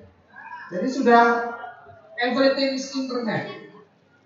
Ya, itu the production and manufacturing environment. Jadi semua informasi tadi digambar di revolusi industri 4.0 itu perintahnya semuanya gambarnya adalah gambar wifi.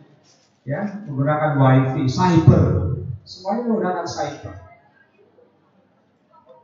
Konsekuensi dari ini adalah intangible capital growing, increase. Sementara tangible-nya semakin turun. Nah, ini bagaimana memanage ini? Nah, inilah problem dari Industri 4.0. The vision of Industry 4.0 emphasize the global network of machine in smart factory setting. Pabrik yang cerdik, smart. Gitu ya. Cyber physical system allows the smart factory to operate autonomously. Semuanya beroperasi secara otomatis. Beberapa waktu yang lalu saya ke Singapura. Ya, I visit the big company. The name of the company is YCH. Ini nama singkatan dari nama pemiliknya, orang Chinese tapi saya lupa namanya siapa. Tapi mereka punya slang, punya julukan dari YCH adalah Your Competitor Happy. Ini saingannya dari The FedEx. Ya, oke. Ini perusahaan pergudangan, warehousing company. They have 3 type of warehouse. Ada yang sangat tradisional. Gudang tradisional itu ramai sekali, banyak orang, alat-alatnya yang dipakai di bawah kayak semacam forklift, segala macam yang diangkat manually. Gudang yang kedua adalah semi automatic warehouse, orangnya semakin sedikit, ya, alat-alatnya sudah agak robotik. Gudang yang paling canggih adalah fully automatic warehouse. Ada 8 lantai gudang itu, dan lantainya tidak jadi los gitu, 8 lantai. Raknya tingginya 8 lantai. Barang-barang ada di situ, tidak mungkin bisa dicuri karena orang tidak bisa masuk. Gimana cara mengambil barang? Tangan-tangan robot itu yang ngambil. Jadi cuma diprogram aja, gudang itu hanya dijaga 2 orang. 8 lantai yang dijaga 2 orang. Semuanya in the front of computer. Setup komputer misalnya mau mengambil detik certain material, certain good, certain thing, dia ketik aja ini mau diambil, lalu tangan-tangan robot keluar naik ke lantai berapa, mengambil turun. Jadi ini gudang yang tidak mungkin dicuri, karena nggak mungkin, kecuali dulunya pakai program, itu saja ya. Jadi very autonomous, semuanya di-create agar operate autonomously. Itu adalah tuntutan zaman.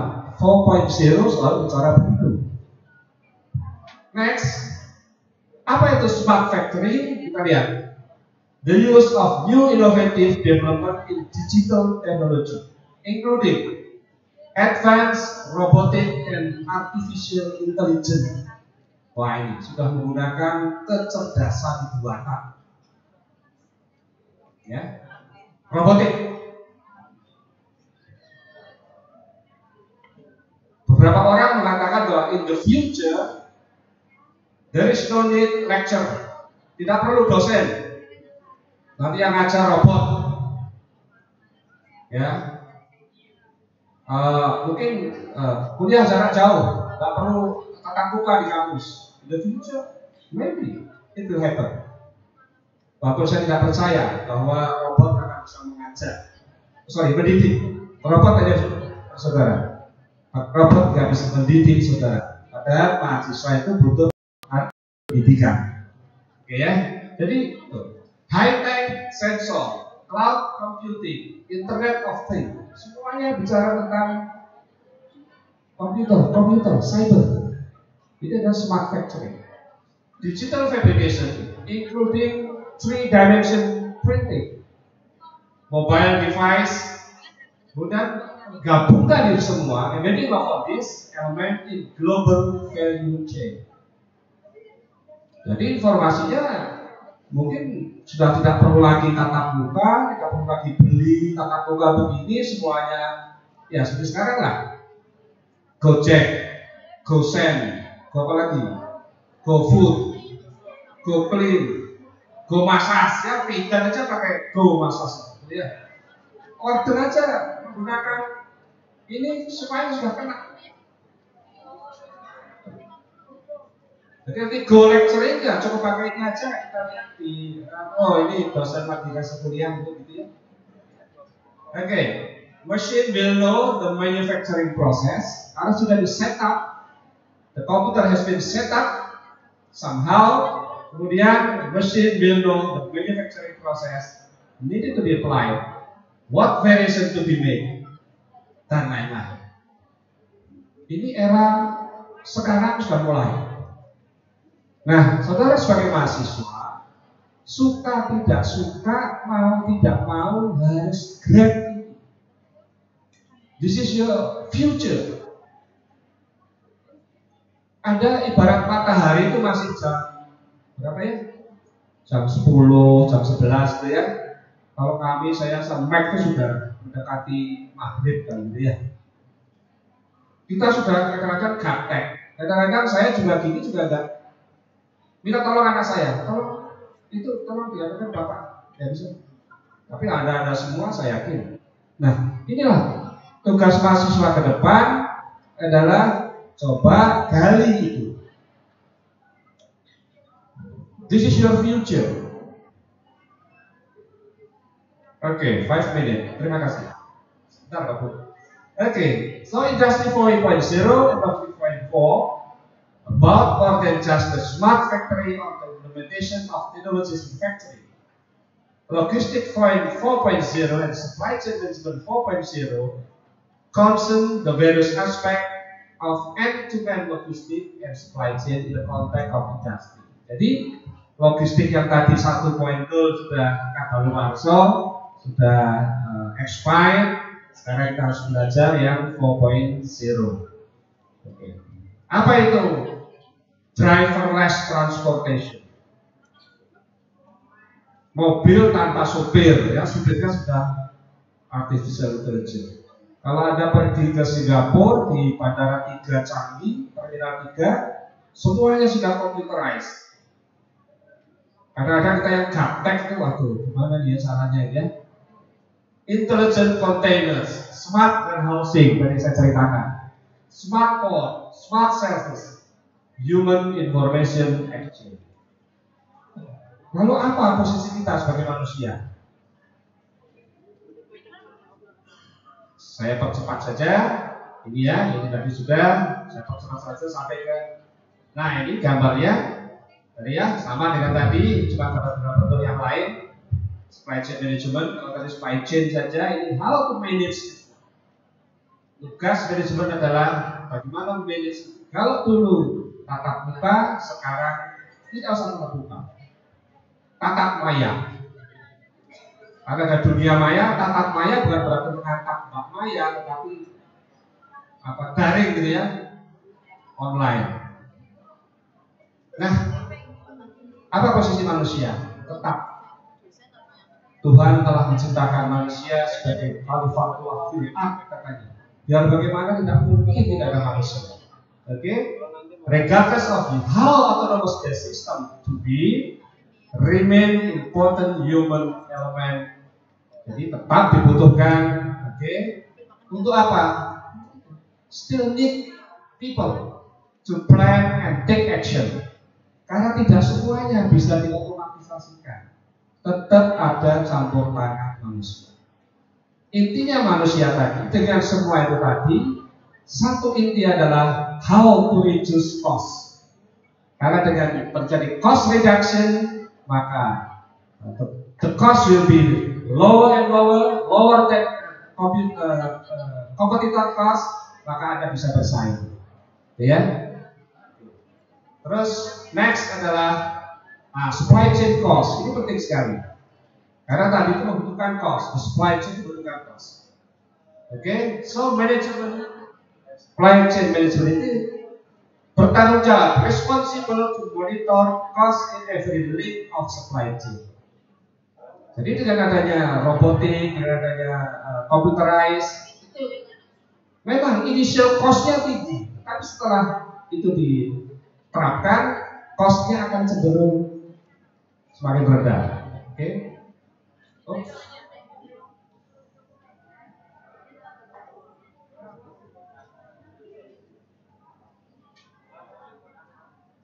Slide ke berapa tadi? Hampir terakhir, Mas.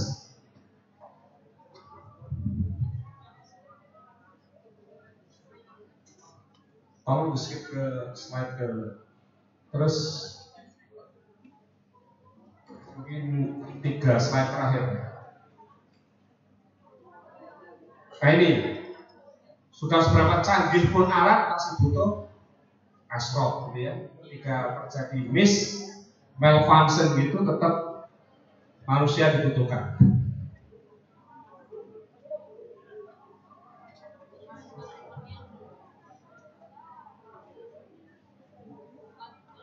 Nggak bisa di-escape.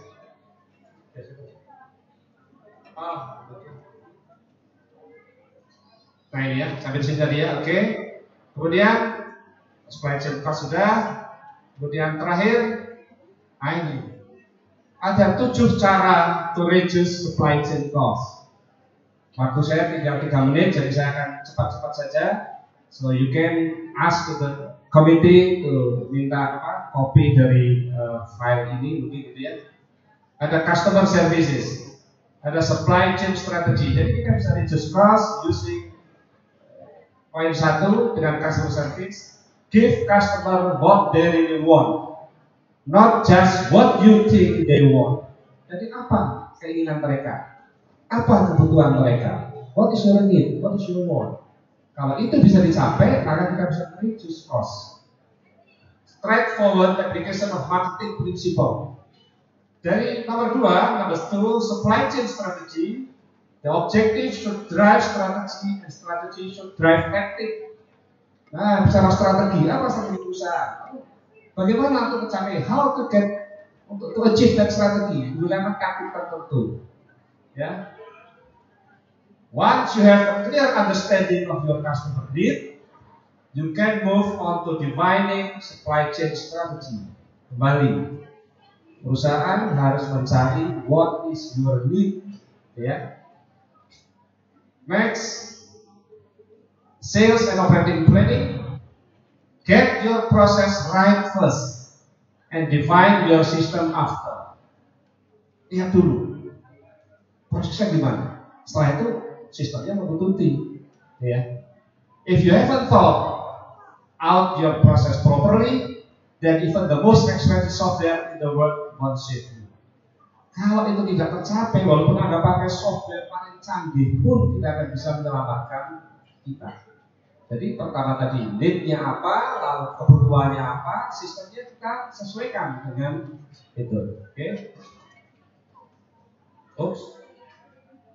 Nomor 5, outsourcing. Oke. Both parties can benefit from healthy and proactive partnership. Ya, kerjasama antar satu bagian dengan bagian yang lain. Kemudian asset utilization. Nah ini, get more productivity out of your asset. Apalagi sekarang in the era of industrial 4.0, the number of tangible asset is going down, decrease, while intangible asset is increase. Jadi harus di manage dengan rupa. Bagaimana utilize kekayaan intelektual kita, ya. Intellectual capital. Yang terakhir adalah performance measurement. measure what is strategically important so that you can manage and improve it. Lalu choose KPI-nya apa, ya.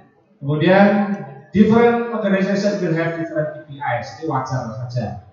Jadi setiap organisasi you have to think what is your KPIs. Karena sama-sama bank mungkin KPI-nya beda, sama-sama universitas KPI bisa beda-beda.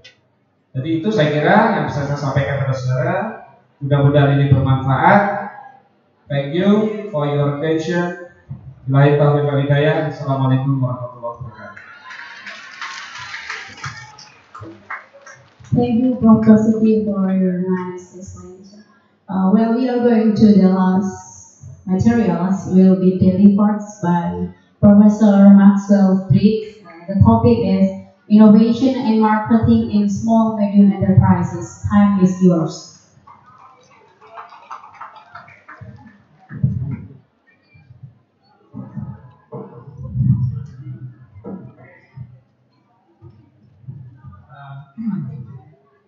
Professor Basuki told me I cannot speak. I'm not allowed to speak Bahasa Indonesian, but I will.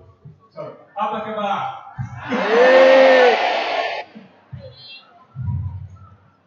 When I first came to your university nearly 3 years ago now, then I could speak maybe 5 or 10 words in Bahasa Indonesia. I could say apa kabar, I could say terima kasih, I could say kembali or sama-sama. And then I think one of your students said to me, taught me a new word. He says, this is famous in Malang. He says, harima.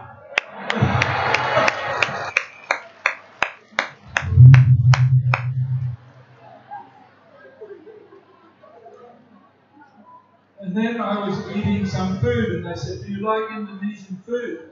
And I said, yes. I said, ini bagus. And I said, no. You say, maknyus.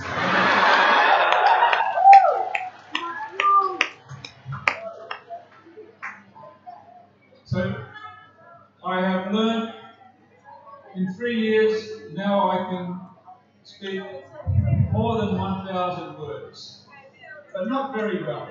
So I will do my presentation in English, but I do want to say one sentence. Saya bahagia untuk bersamamu di sini lagi.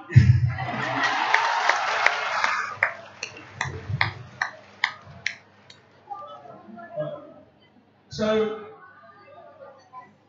just like I am learning, business need to learn too. And what I want to cover or present to you today are some of the key things that I think every business should learn.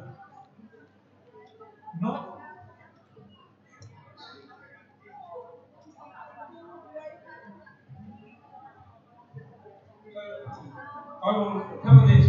First of all, know what's going on. You've got to be aware. Then you need to know how to innovate, and then some of the ways that you can learn that through marketing and other knowledge.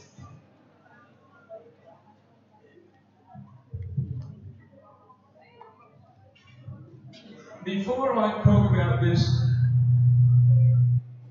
I am very, I have been involved in small business development and SMEs for a long time. And I first started teaching entrepreneurship, and then I taught marketing, and then innovation.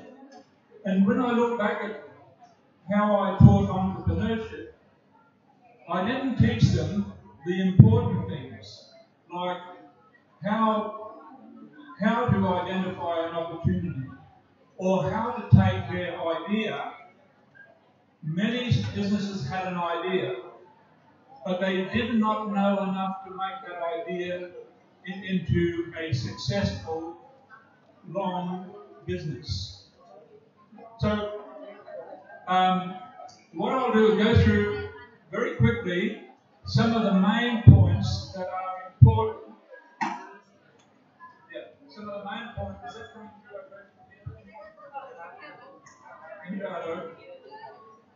And then I will talk about two case examples. They are not technology.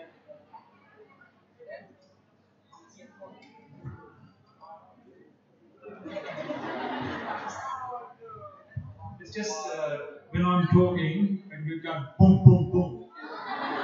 Okay.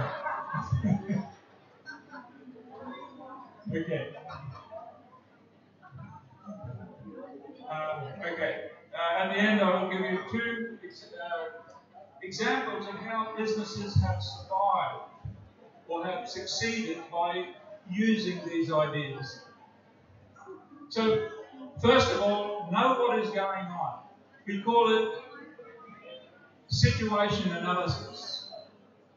See what the opportunity is there. See an opportunity for change by having your eyes and your ears open and by reading in the newspapers, etc., and seeing what is going on.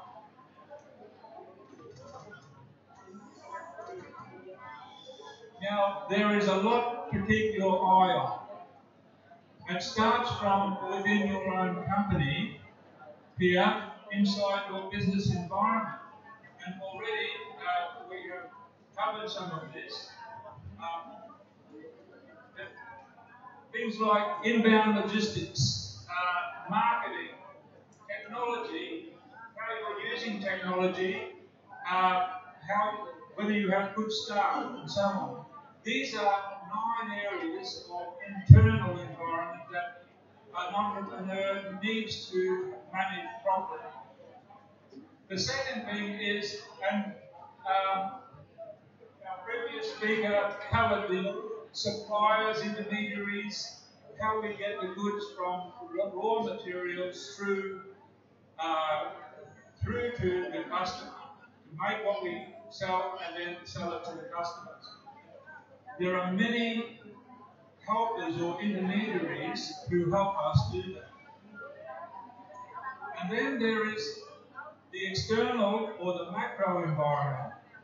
These are things that the business normally cannot do much about. They're too big and uncontrollable. And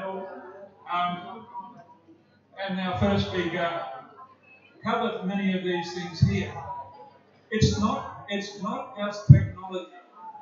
Technology is very important. But the other things that they need to look at is what is happening in society. And Dr. Mahirah talked about in Asian countries the growing wealth, the growing education, the use of computers. This is very important in society, and businesses can see opportunities in that. There's politics, the globalization of trade, the globalization of communication. The small business or the small and medium enterprise does not just sell to its local market anymore. It can become global. It can be born global if it knows where to sell.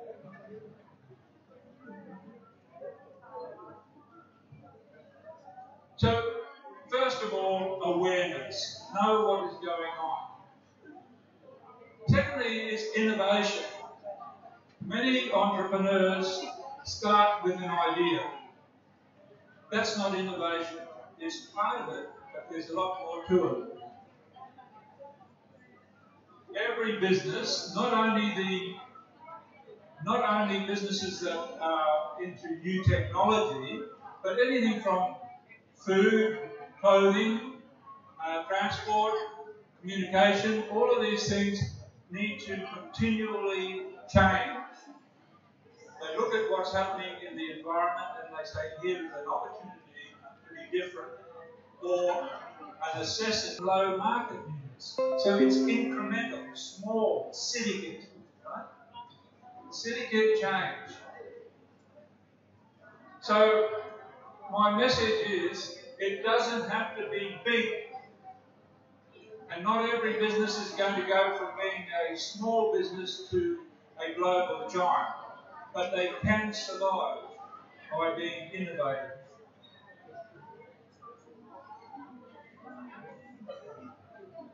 So, how do you innovate? It's not hard. If I said to you, describe something, describe the pen in your hand, or your computer, or your phone. You would talk about its size, the colour, the shape. You might say, some people would even say, oh, it does this, its function, and how it's useful to them. So the benefit of having all of this, when you describe a product, you are talking attributes.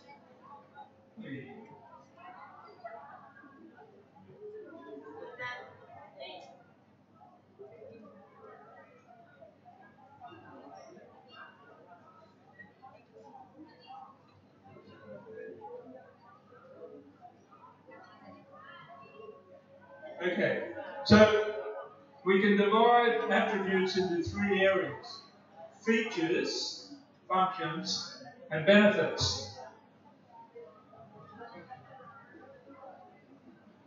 An example is with confectionery.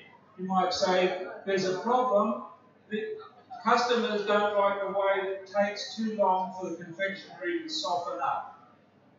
So they say customers want this gum to soften up quickly, so we should make it softer. That's the form and the technology.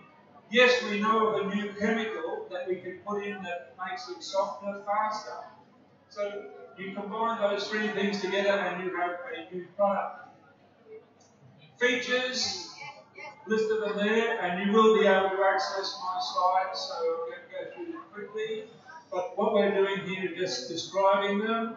Functions, it can be whether it's manual, electric, or petrol-driven, battery, TV screens with plasma, or and so on. Cable, wireless, they're different technologies.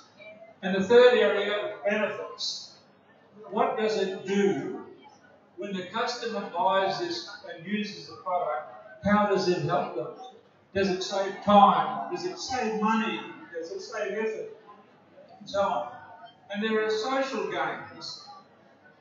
So, why do we buy soap? Why do we use soap? I hope you do. Or toothpaste. But why do we clean ourselves? Because, first of all, to stay healthy.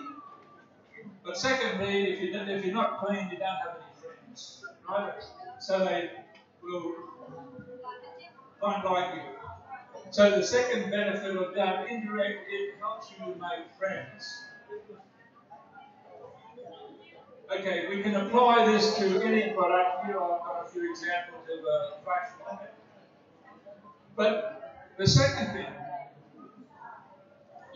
in entrepreneurship, I used to challenge my classes and say, think of a problem, any problem.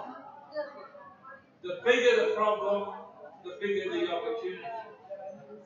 But ask your customers for any feedback and say, what do they like, what don't they like, what is the problem using this product? When I got my first cell phone, I think 20 years ago, maybe 30 years ago, it cost something like 5,000, so that's 500, 5,000 is 50 million, right, repair. It cost a lot of money. And it was big and bulky, it didn't work very well, so it cost a lot, its performance was weak, and it was black, and B, you couldn't put it in your pocket. So Nokia, the biggest phone company at the time, sent messages out to the customers and say, what can we do to improve it? So people would say, we want a smaller screen, a bigger screen, we want a smaller phone, we want a battery that lasts longer, we want better powerful reception, and so on. Now, Nokia did a lot of good things. They said, we want colour in our screen, but how can you make something smaller and still get a bigger screen and still have the keys and functions on it? So we had someone like Steve Jobs who would say, let's have a look at this. So what can we change? Can something be combined? So he combined the screen with the keys and the command functions. And so he was able to make the phone smaller, but the functions were still bigger. Okay. Now, Dr. Basuki has spoken quite at length about the supply chain. I will add to that here, and there is a reference to this in my notes, but I would encourage you to look at this diagram, not now, just listen for 1 minute. We call this the aggregate marketing system, and it's how not just one product goes from raw material through the process of production and then distribution and then consumption by the people, but combinations, a combination of products that are used together. So what does marketing do? It helps bring the products like coffee and cake and cups and sauces and water, all of these things, it brings them together to a place where a group of consumers with different, so I want coffee, you want tea, you want water, chocolate, I don't like cake, I want fruit, and marketing brings all of these things together so we can enjoy what we want. If we look at this, the big process here, in any of those activities, there is an opportunity to innovate, to change.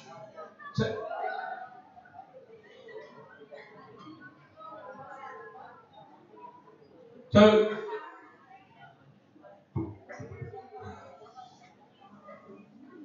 I've left out a little bit on marketing there, but in marketing, remember we have the activities in marketing are to get the product right. So innovate the product and change its form and functions, but it's also, we can change the way we promote it. We can change the way it's sold, okay, the distribution of it. So there are many different ways that marketing can be changed. In this first one, in this first example I'll just talk about now, this company used to build very expensive homes in Australia before the global financial crisis and other activities put a hole in the economy. So the economy is changing. People have less money. So the business has to change. If customers aren't buying what they want, then the business has to find a new way of doing things. So they said, okay, let's reduce from $20 billion for a home. Let's reduce it down to 600 million. Right, so from 2 million Australian down to a quarter of that. And they still had problems. It was quality and it was very good design, but too much competition. So they still did not succeed. They went from being very profitable to going broke, bankrupt. Then they decided, what do our customers do when they buy a home? they don't just buy a home that we build, they actually go through a process. They look at designs, they have to select a builder, they have to get permits from the government to do things, and then they have to check the quality and so on. So many of these things, from the idea of wanting to own a home through to having it built, new decisions for the customer, very difficult.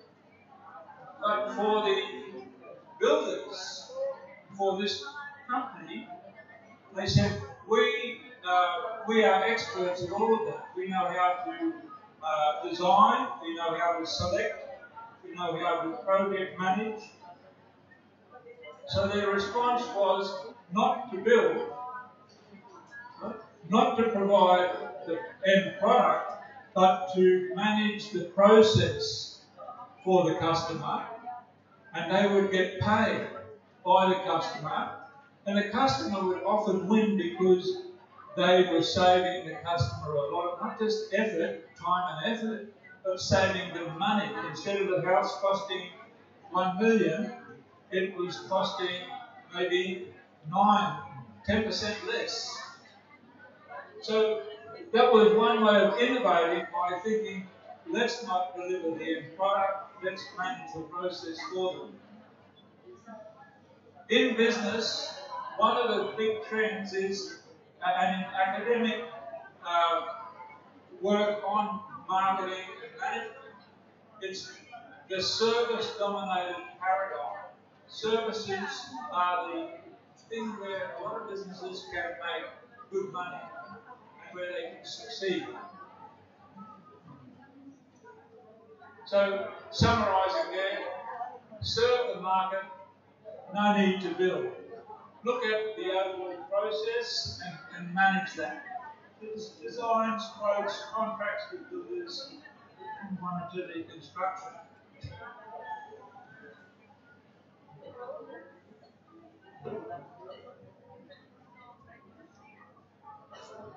The second case, again, it was about housing or city development. And this entrepreneur, he was a brilliant man, and he decided he would build a new city. And the city would be small by Indonesian standards. It would have about 20,000 people. So he said initially we will have 2,000 lots of land where people can build their homes. And once we've sold those lots, we will build facilities, community facilities, and build a town. So he had this idea, but to sell, the time it takes to sell one block of land, it would take 2 or 3 years to sell 10,000. So if he actually spent all the money in developing the new city, it would cost him a lot of money. Big risk, and so what he said, he was very innovative here. He said,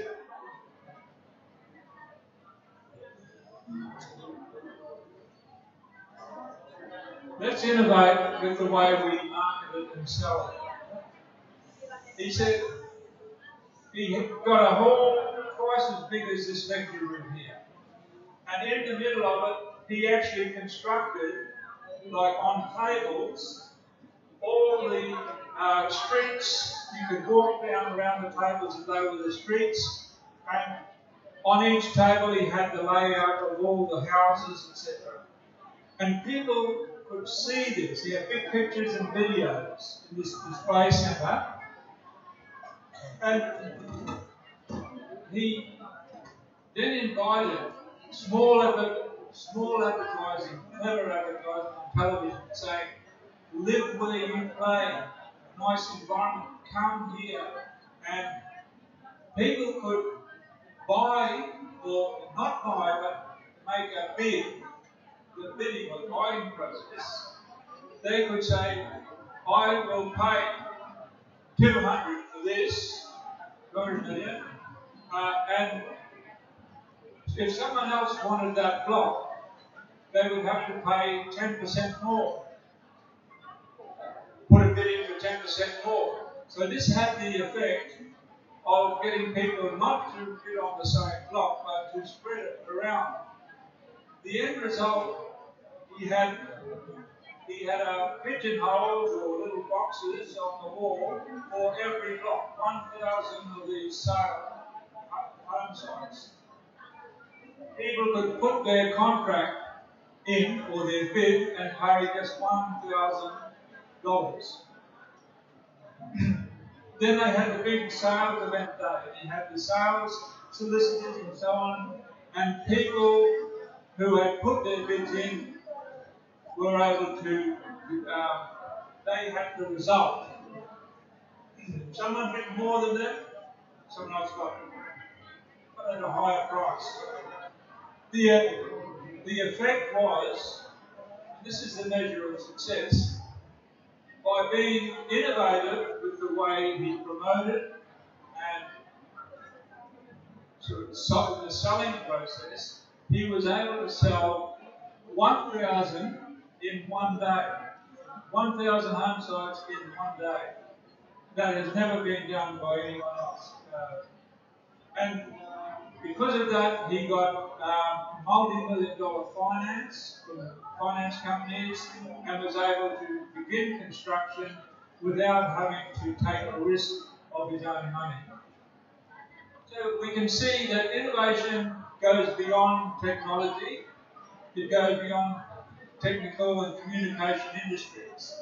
It can go to anything from food to building homes to actually developing a new city. So to summarize, finalize now, what entrepreneurs need to know, besides having a good idea, most entrepreneurs have two characteristics. One is that they think they've got a good idea. The second thing is they are full of enthusiasm to begin with. But on the negative side, they often lack knowledge. So they need to know what is going on. They need to know the innovation process and identify ways in the marketing and innovation process where they can be different. Thank you very much.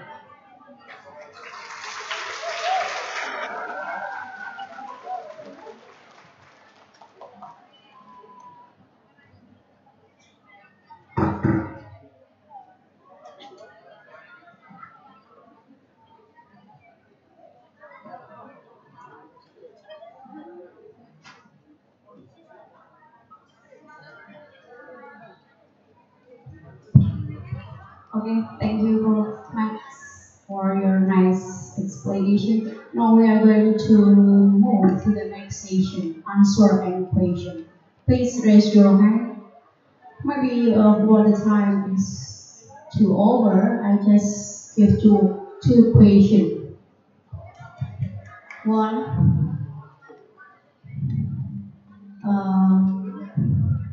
okay. Okay, ladies and gentlemen, laki-laki dan perempuan. Satu, laki-laki. Oke.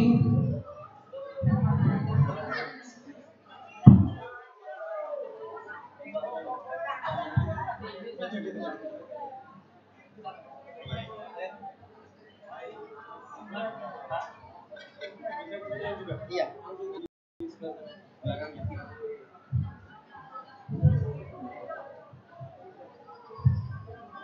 Terima kasih. Bismillahirrahmanirrahim. Assalamualaikum warahmatullahi wabarakatuh.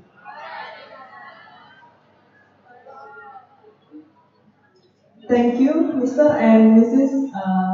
Materi yang dibawakan sangat memuaskan sekali. Mungkin ada teman-teman di sini yang kurang paham dan mungkin ada juga yang udah mengerti. Perkenalkan, nama saya Ayu Bunda. Saya di sini mahasiswa semester 7, jurusan akuntansi, Fakultas Ekonomi dan Bisnis.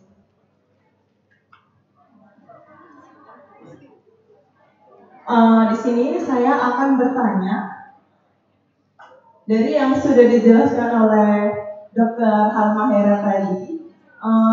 Saya akan menanyakan apa peran atau bantuan dari kerajaan Malaysia dalam membantu meningkatkan SME atau UKM di sini, khususnya buat pengusaha-pengusaha muda yang ada di sana. Karena kenapa muda? Karena pemuda adalah agen of change di sini. Jadi pemuda yang bisa wawasannya bisa masih digerakkan untuk buat perkembangan yang lebih baik lagi. Terus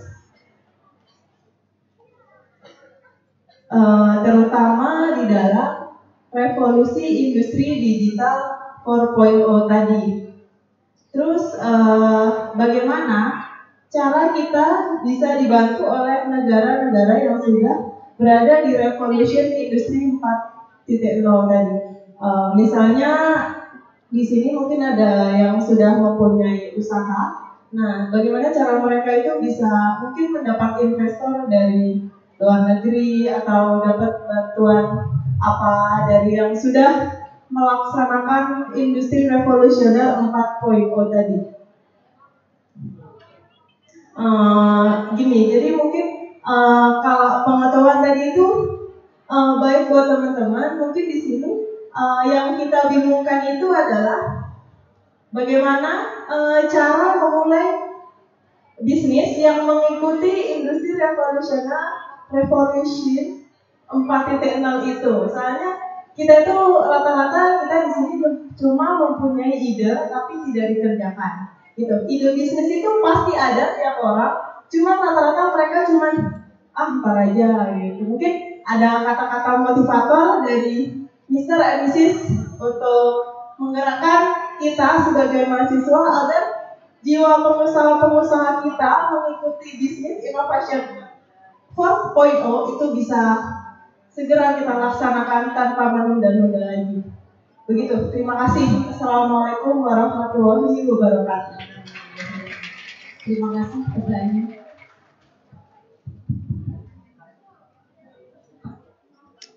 Assalamualaikum warahmatullahi wabarakatuh.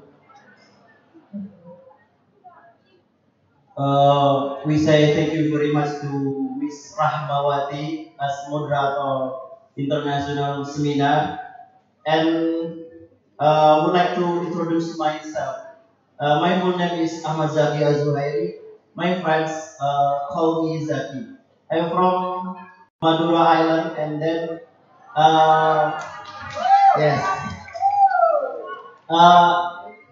I'm in this university from economic faculty. I have a third question for Mr. and Miss in front of me. The first question is about revolusi industri 4.0.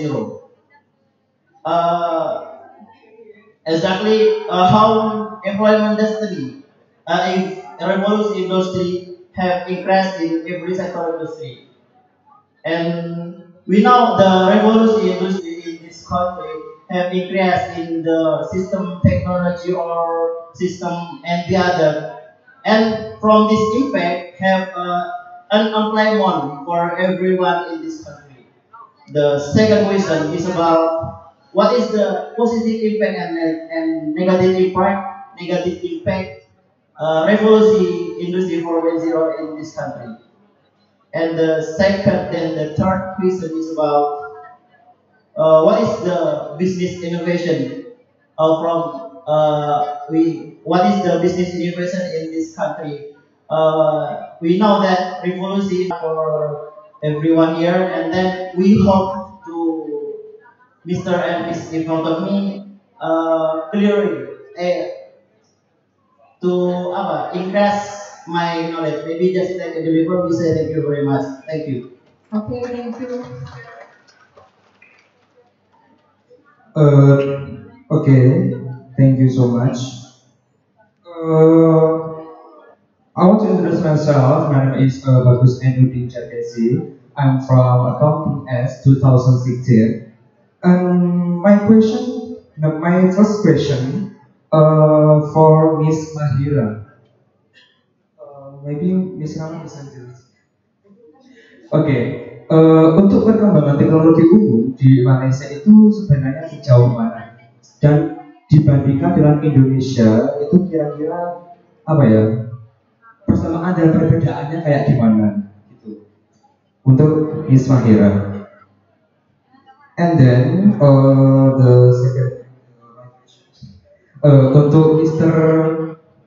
Basuki, jika melihat kondisi ekonomi di Indonesia, apakah teknologi menjadi bantuan untuk umum atau justru dapat mengurangi NSDM di Indonesia?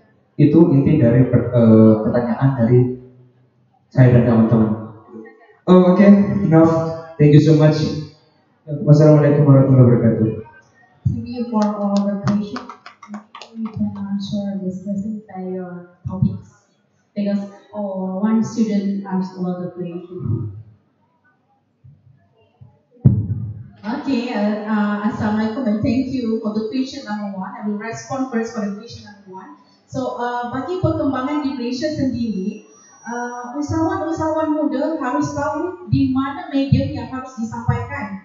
Jika di Malaysia kami ada Yayasan Pembangunan Usahawan atau YPU dan kami ada MARA, kami ada SME Bank, juga ada SME Bank, kami ada Malaysian Development Economic Corporation, Malaysian Digital Economic Corporation, kami juga ada SME Corp. So entity in these parties will coordinate and try to educate the young entrepreneur. So basically setiap parti ada program-program yang disediakan. So kebiasaannya usahawan muda akan datang bersama businessman. You need strong background with the businessman. Businessman juga harus detail.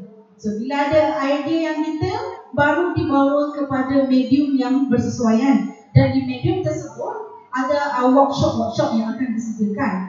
So workshop sekarang yang kami adakan di Malaysia lebih berjuruskan how to use the internet, how to use the IR 4.0.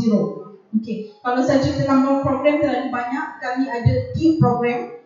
TUBE program sebagai contohnya untuk usahawan muda. After you have graduated from your university, so you can join for TUBE program, TUBE program. TUBE program, bagaimana untuk menganggotai TUBE program? You need to go through with the interview. Hanya kandidat yang terpilih sahaja akan masuk TUBE program dan akan diberikan fund sebanyak RM15,000. So, you trying to use your fully with the 15,000, cuba membuka bisnes-bisnes yang baru. So, program sangat banyak. So, seperti yang saya ceritakan tadi, program banyak yang dilaksanakan. Juga inisiatif dari kerajaan juga menyediakan pemotongan cukai. So, pemotongan cukai inisiatif bagi company-company yang menggunakan selected high production machineries, mesin yang terlalu mahal. So, ada tax reduction bagi tahun-tahun tertentu. So, bagi setiap industri, we have different tax incentive. Tapi mengikut kajian di Malaysia juga dijalankan by funding, by giving them funding, by giving them incentive, by giving them more investment, juga tidak menjaminkan kestabilan hingga ke in the long run. Mengapa tidak stabil? Sebab proses tax incentive itu tersebut juga menyokong they're trying to support company-company yang tidak menghasilkan keuntungan, which is not profitable, which is irrelevant. So itu kita katakan sebagai is wastage. So government bagi insentif, tapi company ini tidak survive. So mostly association, persatuan dari SMEs, they're trying to have, they want more education, want more training, more program. Bagaimana mahu lebih relevant, bagaimana to stand up from the crowd, bagaimana how to survive in competition.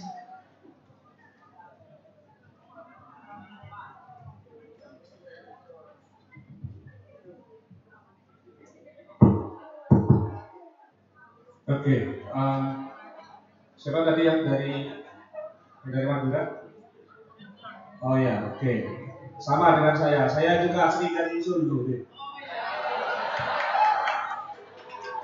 Sebelum mati deh saya dari Solo.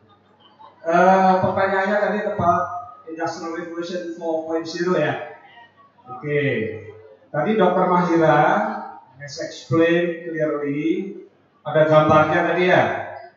First Industrial Revolution itu mechanization, water power, steam power. Zaman apa siapa? Pencetus revolusi industri James Watt ya. Nah, mesin itu. Kemudian the second revolution itu bicara tentang mass production, produksi massa, mobil misalnya dia dengan assembly line.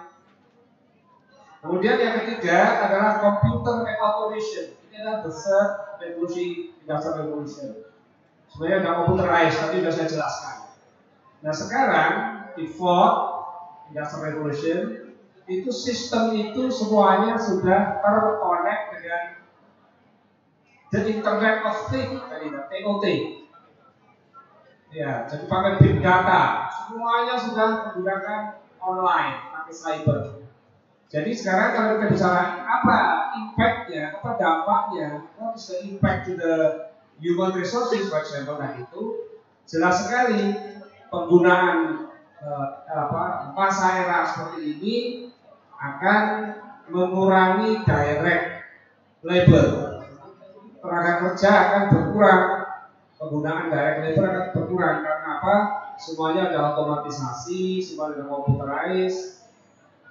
Itu adalah sesuatu yang inevitable, tidak bisa dihindari. Suka tidak suka, mau tidak mau, when we grab the new technology, pasti ada dampaknya, yaitu pengurangan tenaga kerja, pengangguran akan bertambah. Nah, bagaimana cara mengatasi itu? Ya, kita harus pintar. Ya, harus jadi orang yang pintar biar tetap dipakai. Jadi walaupun ada pengurangan tenaga kerja, yang dikurangi tenaga kasar, tapi tenaga orang pintar tetap dipakai. Tadi saya katakan human masih tetap diperlukan. Ya, tidak semuanya bisa di-automated, tidak semuanya bisa diotomatisasikan. Jadi campur tangan manusia tetap perlu. Saya kira itu ya. Kemudian pertanyaan kedua dari bagus. Tadi bagus tadi.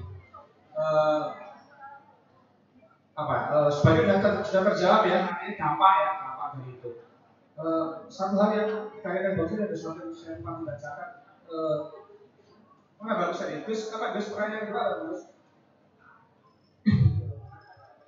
Teknologi, peranan teknologi.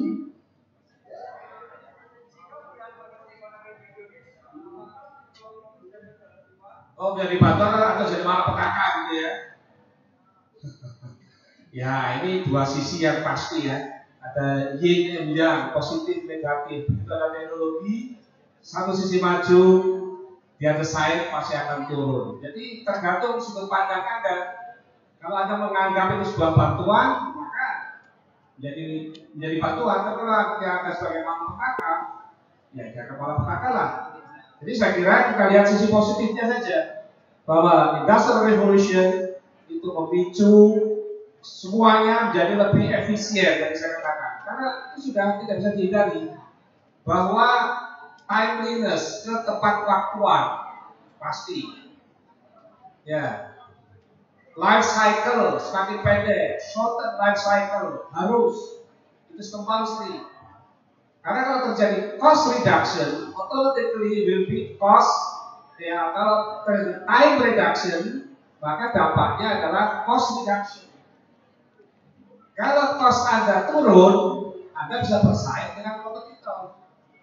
Nah, teknologi baru tadi itu membantu untuk mengurangi waktu waktu tunggu. Misalnya dulu Anda produce sesuatu seminggu. Sekarang with the new technology, maybe you only need 2 days. Sudah mengurangi waktu dari 7 hari ke 2 hari. 5 hari itu sudah cost-nya berapa? Jadi mau dilihat sebagai bantuan atau hikmah bisa. Di sisi lain, waduh ini mengurangi pekerjaan saya Pak. Biasanya saya bekerja sekian hari mendapat 7 hari, sekarang cuma dapat 2 hari. Jadi itu apa? Seperti dua sisi mata uang ya, dari mata uang. Bisa positif, bisa negatif, tergantung dari sudut pandang Anda. Tapi menurut saya kita lihat dari yang positif thinking saja. Oke ya, bagus ya. Saya kira itu sudah sebagian terjawab. Nanti kalau enggak ya kita selesaikan secara akad di luar ya. Pertanyaan yang belum terjawab.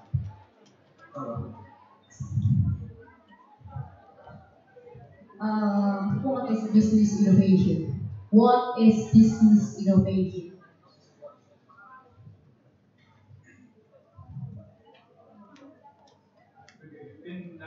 What is business innovation in the current era?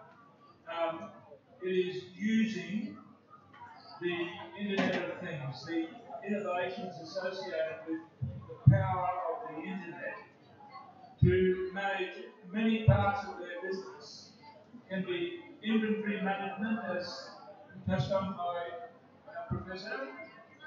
It can be Internet promotion, communicating with a wide audience, with a wide potential customer group.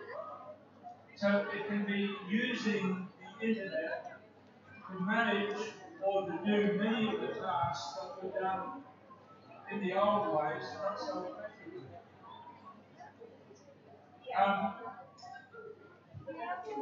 The other point I want to make here is government everywhere, every country recognizes the importance of SMEs and their success.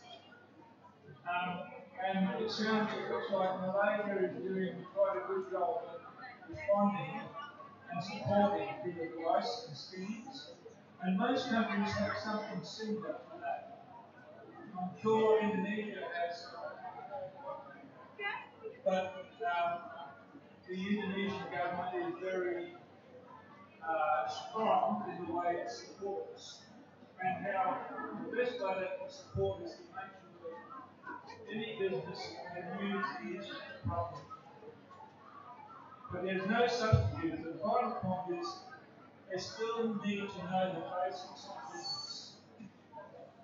They can use the internet, but they still need to know what are the functions, what are the tasks that have to be done. And then you say, how can I apply the internet to do those things? Okay, thank you. Now we come to the end of this webinar. Okay, please give applause to our keynote speakers for today. Okay, thank you, professors, for your knowledge, for your exemplary experience for today. We hope that by attending this webinar, we can increase our knowledge. Okay, terima kasih saya ucapkan kepada para peserta yang sudah hadir hari ini. Saya sebagai moderator dan mewakili MC ingin menyampaikan banyak terima kasih dan minta maaf bila ada kesalahan selama kami menjalankan acara ini.